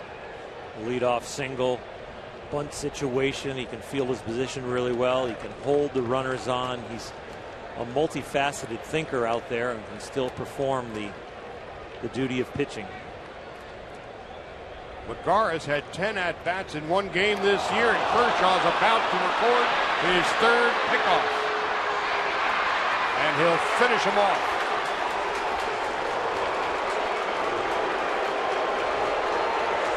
Exactly what we're talking about right here, that Clayton Kershaw can do all the things he's responsible for on the mound. He's a complete athlete and understands the game in all so many ways. So between picking off to first base, getting the sign from his catcher, making the clean throw, and now keeping himself in a place where he's going to make the tag, and look at him 6 feet in front of the bag. That's exactly where you're supposed to close in on that runner in a rundown. Kershaw using his 3-year-old Wilson glove to perfection. Kike Hernandez will throw out Lagares. I mean, that's a great thing right there, because if you're the Mets, you're down by 1. Okay, you got a leadoff base hit in the last inning, break up the perfect game, and then you're going, all right, we got another leadoff hit. Here we go. We're going to get to him. We're getting through the lineup. We got to get that run back. And then you get picked off like that for the leadoff. It just takes the wind out of their sail. Deflating. Yep. Great job by Kershaw. Anthony Recker. It's Kershaw who's been the wrecker tonight. Recker 0 for 2. You mentioned that Clayton hadn't beaten the Mets in over 3 years. His last win against the Mets was July 1st, 2012. Tim Tuffle nearly wore that one.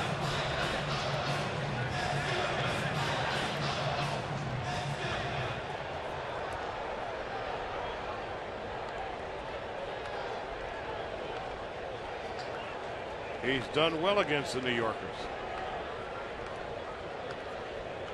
And he's got a 1-0 lead with 2 out in the bottom of the 8th.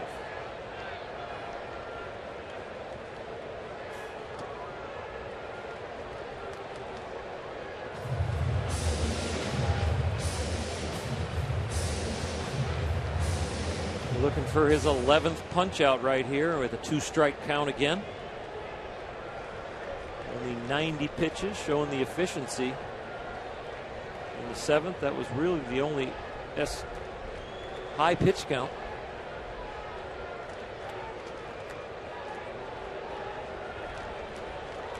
"69 of the 90 pitches thrown by Kershaw tonight have gone for strikes.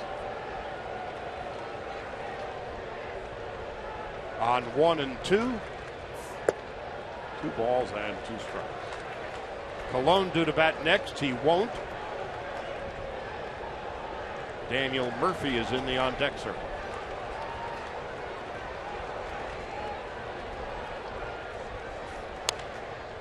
Chopper to third. Turner to first. And the inning is over. Well, we go to the 9th inning now. Dodgers 1, Mets nothing, and the top of the order coming up for LA.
.com at bat, the #1 app for live baseball.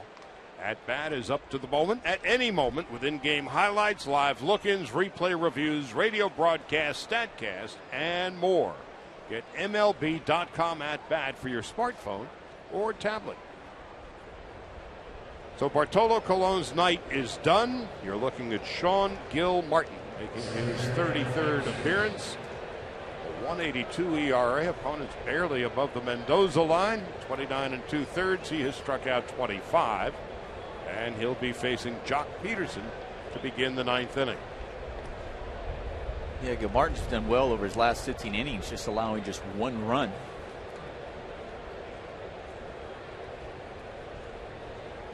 And he's the type of pitcher that he'll throw against lefties, predominantly slider, then fastball type of pitcher. He does have a curveball, and then against right-handers, he's predominantly fastball with a changeup.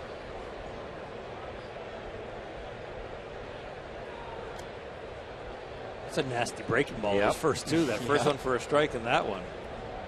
That's why he likes to throw it to those lefties. He's big.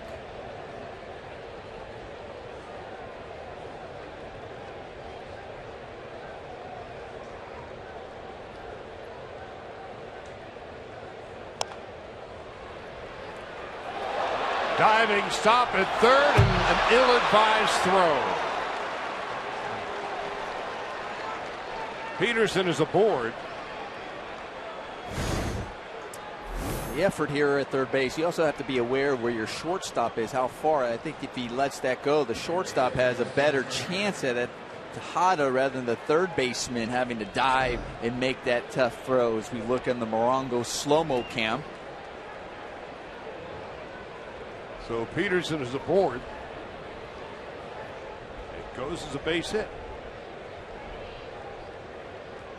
And Justin Turner, boy, the Dodgers would like to get an insurance run here in the ninth. Leading 1-0. A Rollins home run in the third, the only run of the game.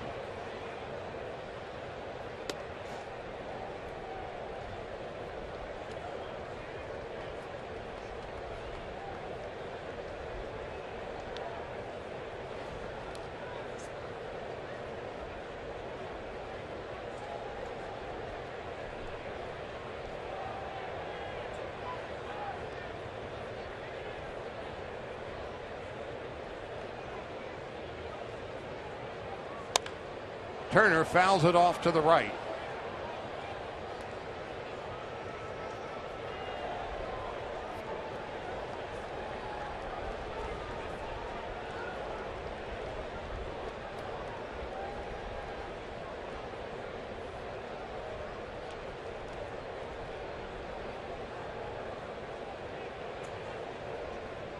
One ball and one strike to Turner with Gonzalez next.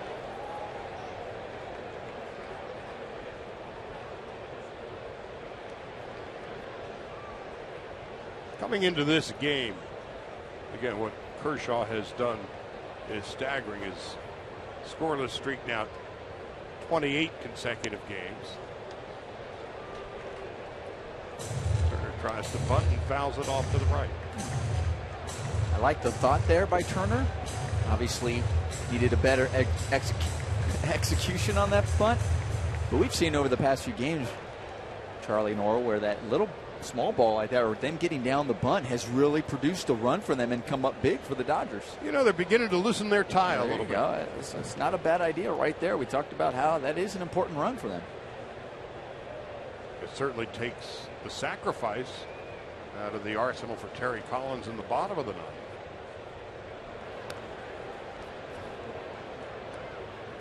So Kershaw tonight, 10 strikeouts. Coming into this game, so you do the math. Kershaw, the first pitcher since Cy Young in 1905 to have 10-plus strikeouts, no runs, and no walks. If he doesn't walk anybody and doesn't give up a run in the ninth, get Cy Young out of the way.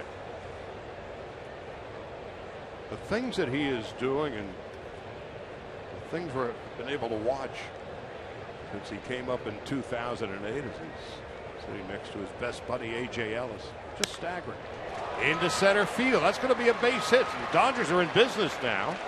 First and second, nobody out in the ninth inning, as Turner with a base hit is 1 for 4.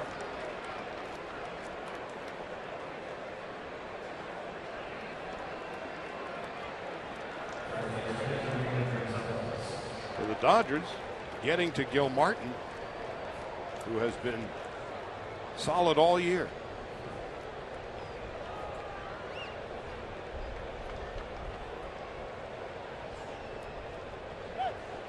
Well, we talked about those sacrifices and doing that. You're not asking Adrian Gonzalez to sacrifice in these situations here.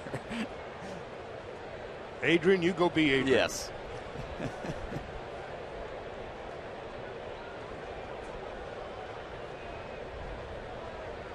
Gil Martin out of Thousand Oaks, pitched at Florida State.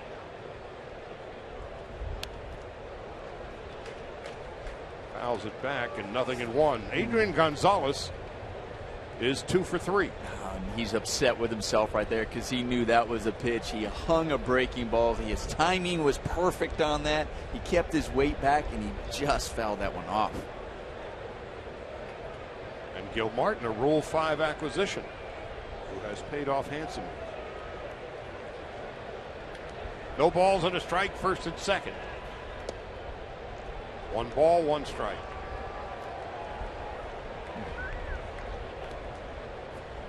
Gil Martin might be a Rule 5 selection, but Adrian Gonzalez, one of the most prepared hitters in the big leagues, and I'm sure knows everything about what he likes to throw. When he opened up his swing on that first pitch breaking ball, Adrian knew that he lives and dies with that breaking ball, and he was sitting on it. Yeah. And he also was looking at the pitch. What can I handle to also get to the right side? Drive him in, but if worst case, move these guys over. Base hit into right field. Peterson will be held at third, and now the Dodgers have the bases loaded and nobody out. Adrian Gonzalez is 3 for 4.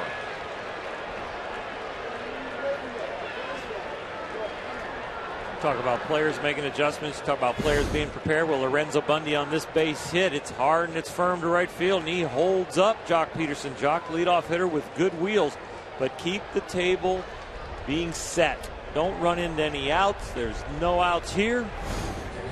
Bases loaded, no out. A lot better than getting somebody possibly thrown out at the plate. Now Terry Collins is going to make a change. Andre Ethier is coming up. It was on Monday night in Atlanta, where Adrian Gonzalez was sent home by Lorenzo Bundy. It would have been bases loaded, nobody out.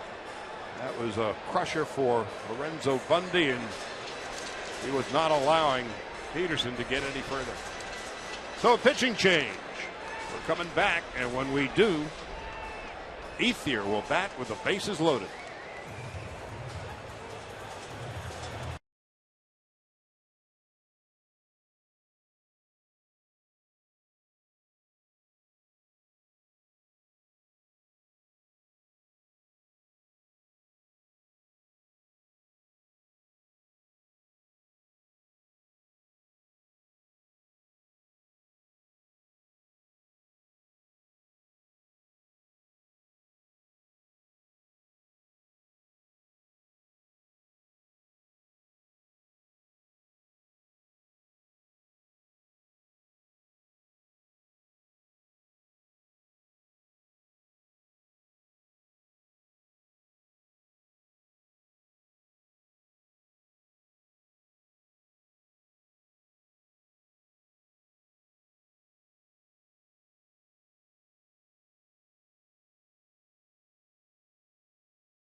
Let's pay a visit to the Dodgers Baseball Academy at Campo Las Palmas.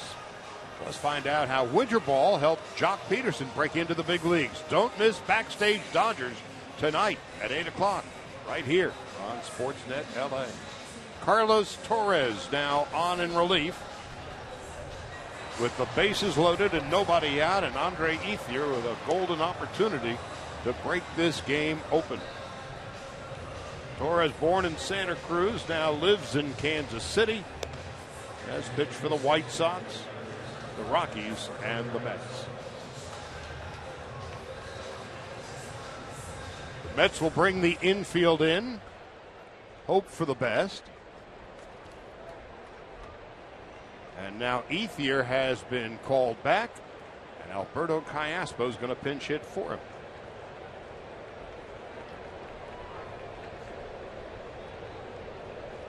Callaspo had a big hit yesterday, knocking in a run in that 3-run fifth inning when the Dodgers beat the Braves 3-1. Peterson, Turner, and Gonzalez the base runners. Dodgers 1-0 in the ninth. Callaspo takes high and away, 1 ball, no strikes.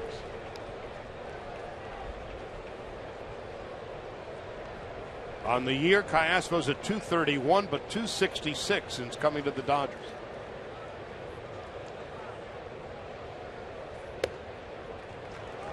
Two and 0.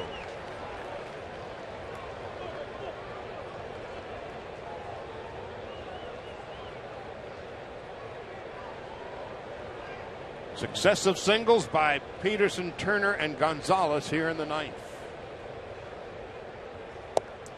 Iaspo checks his swing. Charlie, this is interesting. I mean, did they announce Guerrero? Because we had Guerrero up there on the on-deck circle. And I'm going, okay, so if they announce Guerrero, they pull in the righty. So was Guerrero then pulled back for Iaspo? That's probably what ends up happening, because if not, you just leave Ethier in, faces the righty. You don't need to bring in another lefty. Well, it turns out a 4-pitch walk to Iaspo, and the Dodgers now have a 2-0 lead.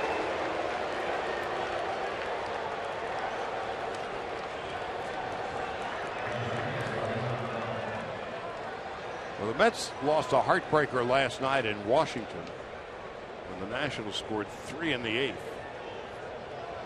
And now they bring in Torres with the bases loaded. He faces the pinch hitter Iaspo and walks him on 4 pitches. That'll leave a mark.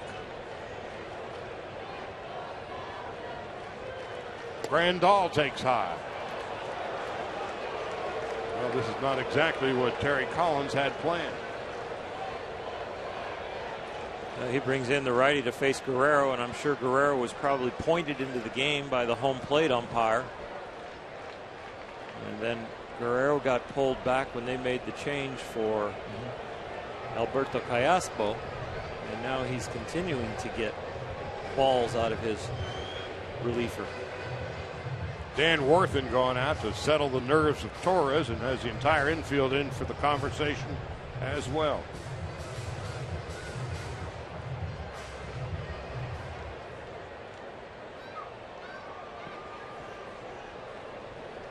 Turner at third, Gonzalez at second, Iaspo is at first. Grandal tonight is 1 for 3.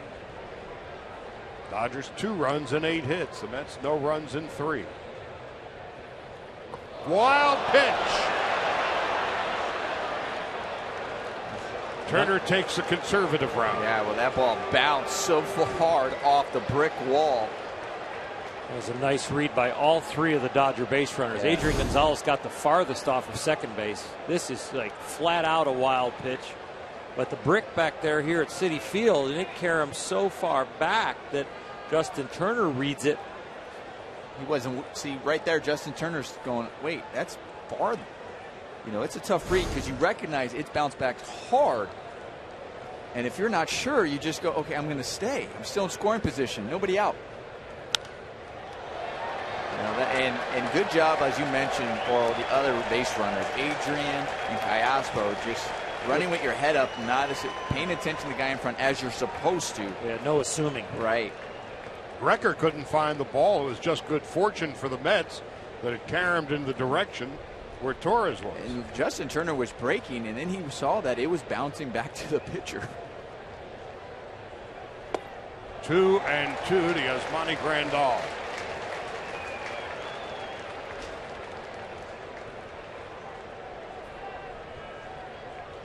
Puig on deck.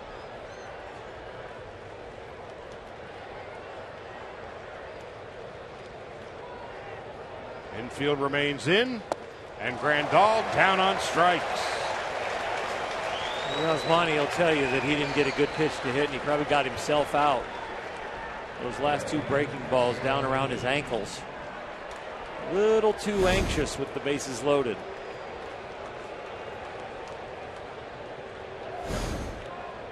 So now 1 out. And Puig, who's 0 for 3. That's Alex Torres. No relation to Carlos.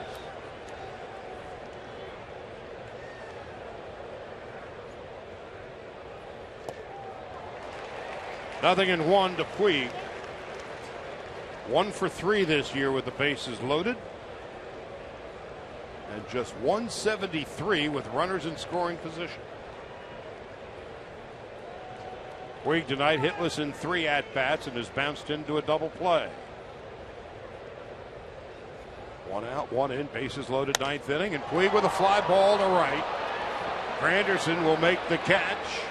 Turner will tag and score. And on his way to third base is Gonzalez. Second run of the ninth for the Dodgers, who now lead 3-0. The RBI for Puig is 20th of the year. Good job by Yasiel, staying on that ball, at least figuring out a way to get the ball in the air deep enough to score him. We saw him swing at that slider. This ball was on the outer half, a fastball. And with that strength of his, obviously he didn't get all of it. He got underneath it. That's not what it's about. It's just about getting it out there and getting that run. Mission accomplished. Now with 2 out, Kike Hernandez, runners at the corners.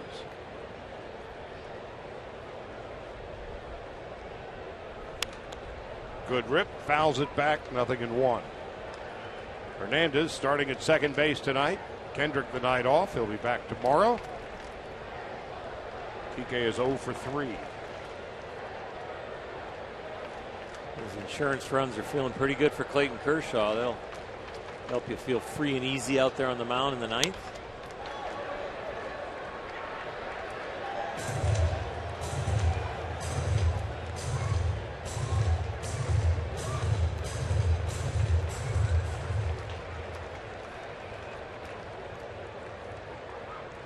Kershaw, 10 more strikeouts, no more walks, 28 consecutive scoreless innings. The golden arm still wrapped in a towel, so you know he's still in there. Hernandez is done, so are the Dodgers, but they pick up a couple of insurance runs for Clayton Kershaw, who is 3 outs away from his 11th career complete game shutout.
His previous 10 starts, 101 strikeouts and 11 walks.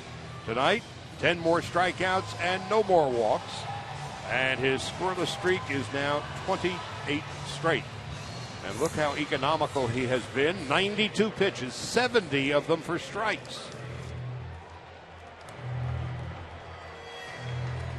20 of 26 batters he's faced have been put in the hole with a first pitch strike. See the pitch count there by inning. Only little blemish there, 19. But you keep it under 20, you can recover from that as long as you have some other good ones. And pretty much every other inning was a recovery inning as far as the pitch count's concerned. And he's averaged about 2.5 balls per inning. Daniel Murphy to lead it off in the bottom of the ninth. Dodgers now 3-0. Here's a strike, 0-1 at 93. 21 of 27 first pitch strikes.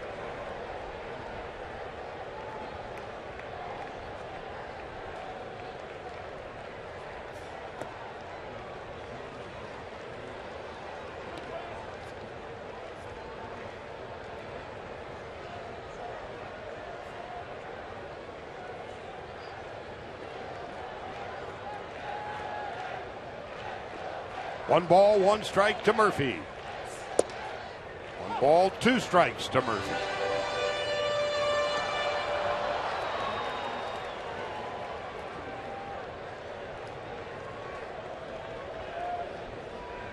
So the Dodgers 3 runs and 8 hits.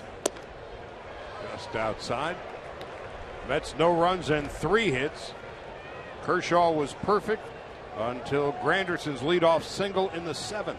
Rollins with a home run back in the 3rd inning. Dodgers with 2 insurance runs in the top of the 9th. Now it's 3-2. Kenley Jansen just in case.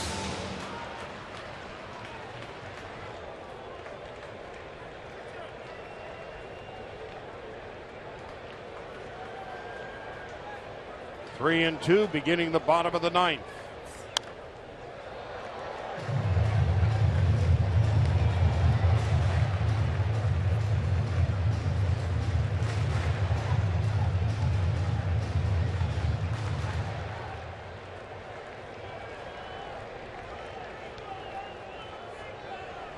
Kershaw last walked a batter against the Mets on July 3rd. A 2-out walk in the 1st inning to John Mayberry. He hasn't walked anybody since.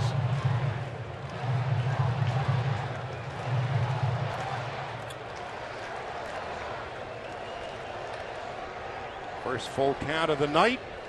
3-2 to Murphy. The 100th pitch of the game. And a ground ball to second base. Nice room service hop for Kike Hernandez.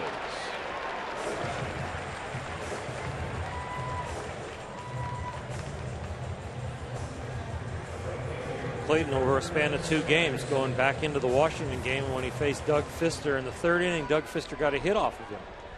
From that hit until the next hit he gave up, he faced 34 batters. He got 33 of them out. That's 11 innings. And only 1 guy reached base on an error.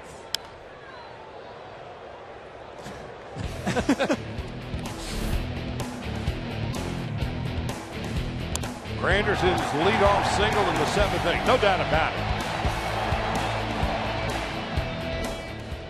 Flores would single and Duda would single later. And Granderson, no balls, 2 strikes. This at bat, Oral. You're facing the guy who broke up your perfect game. You're going, okay, I want to get this guy out right now. Like, just the He's feel. about to get the dominant slider low and away or the dominant curveball.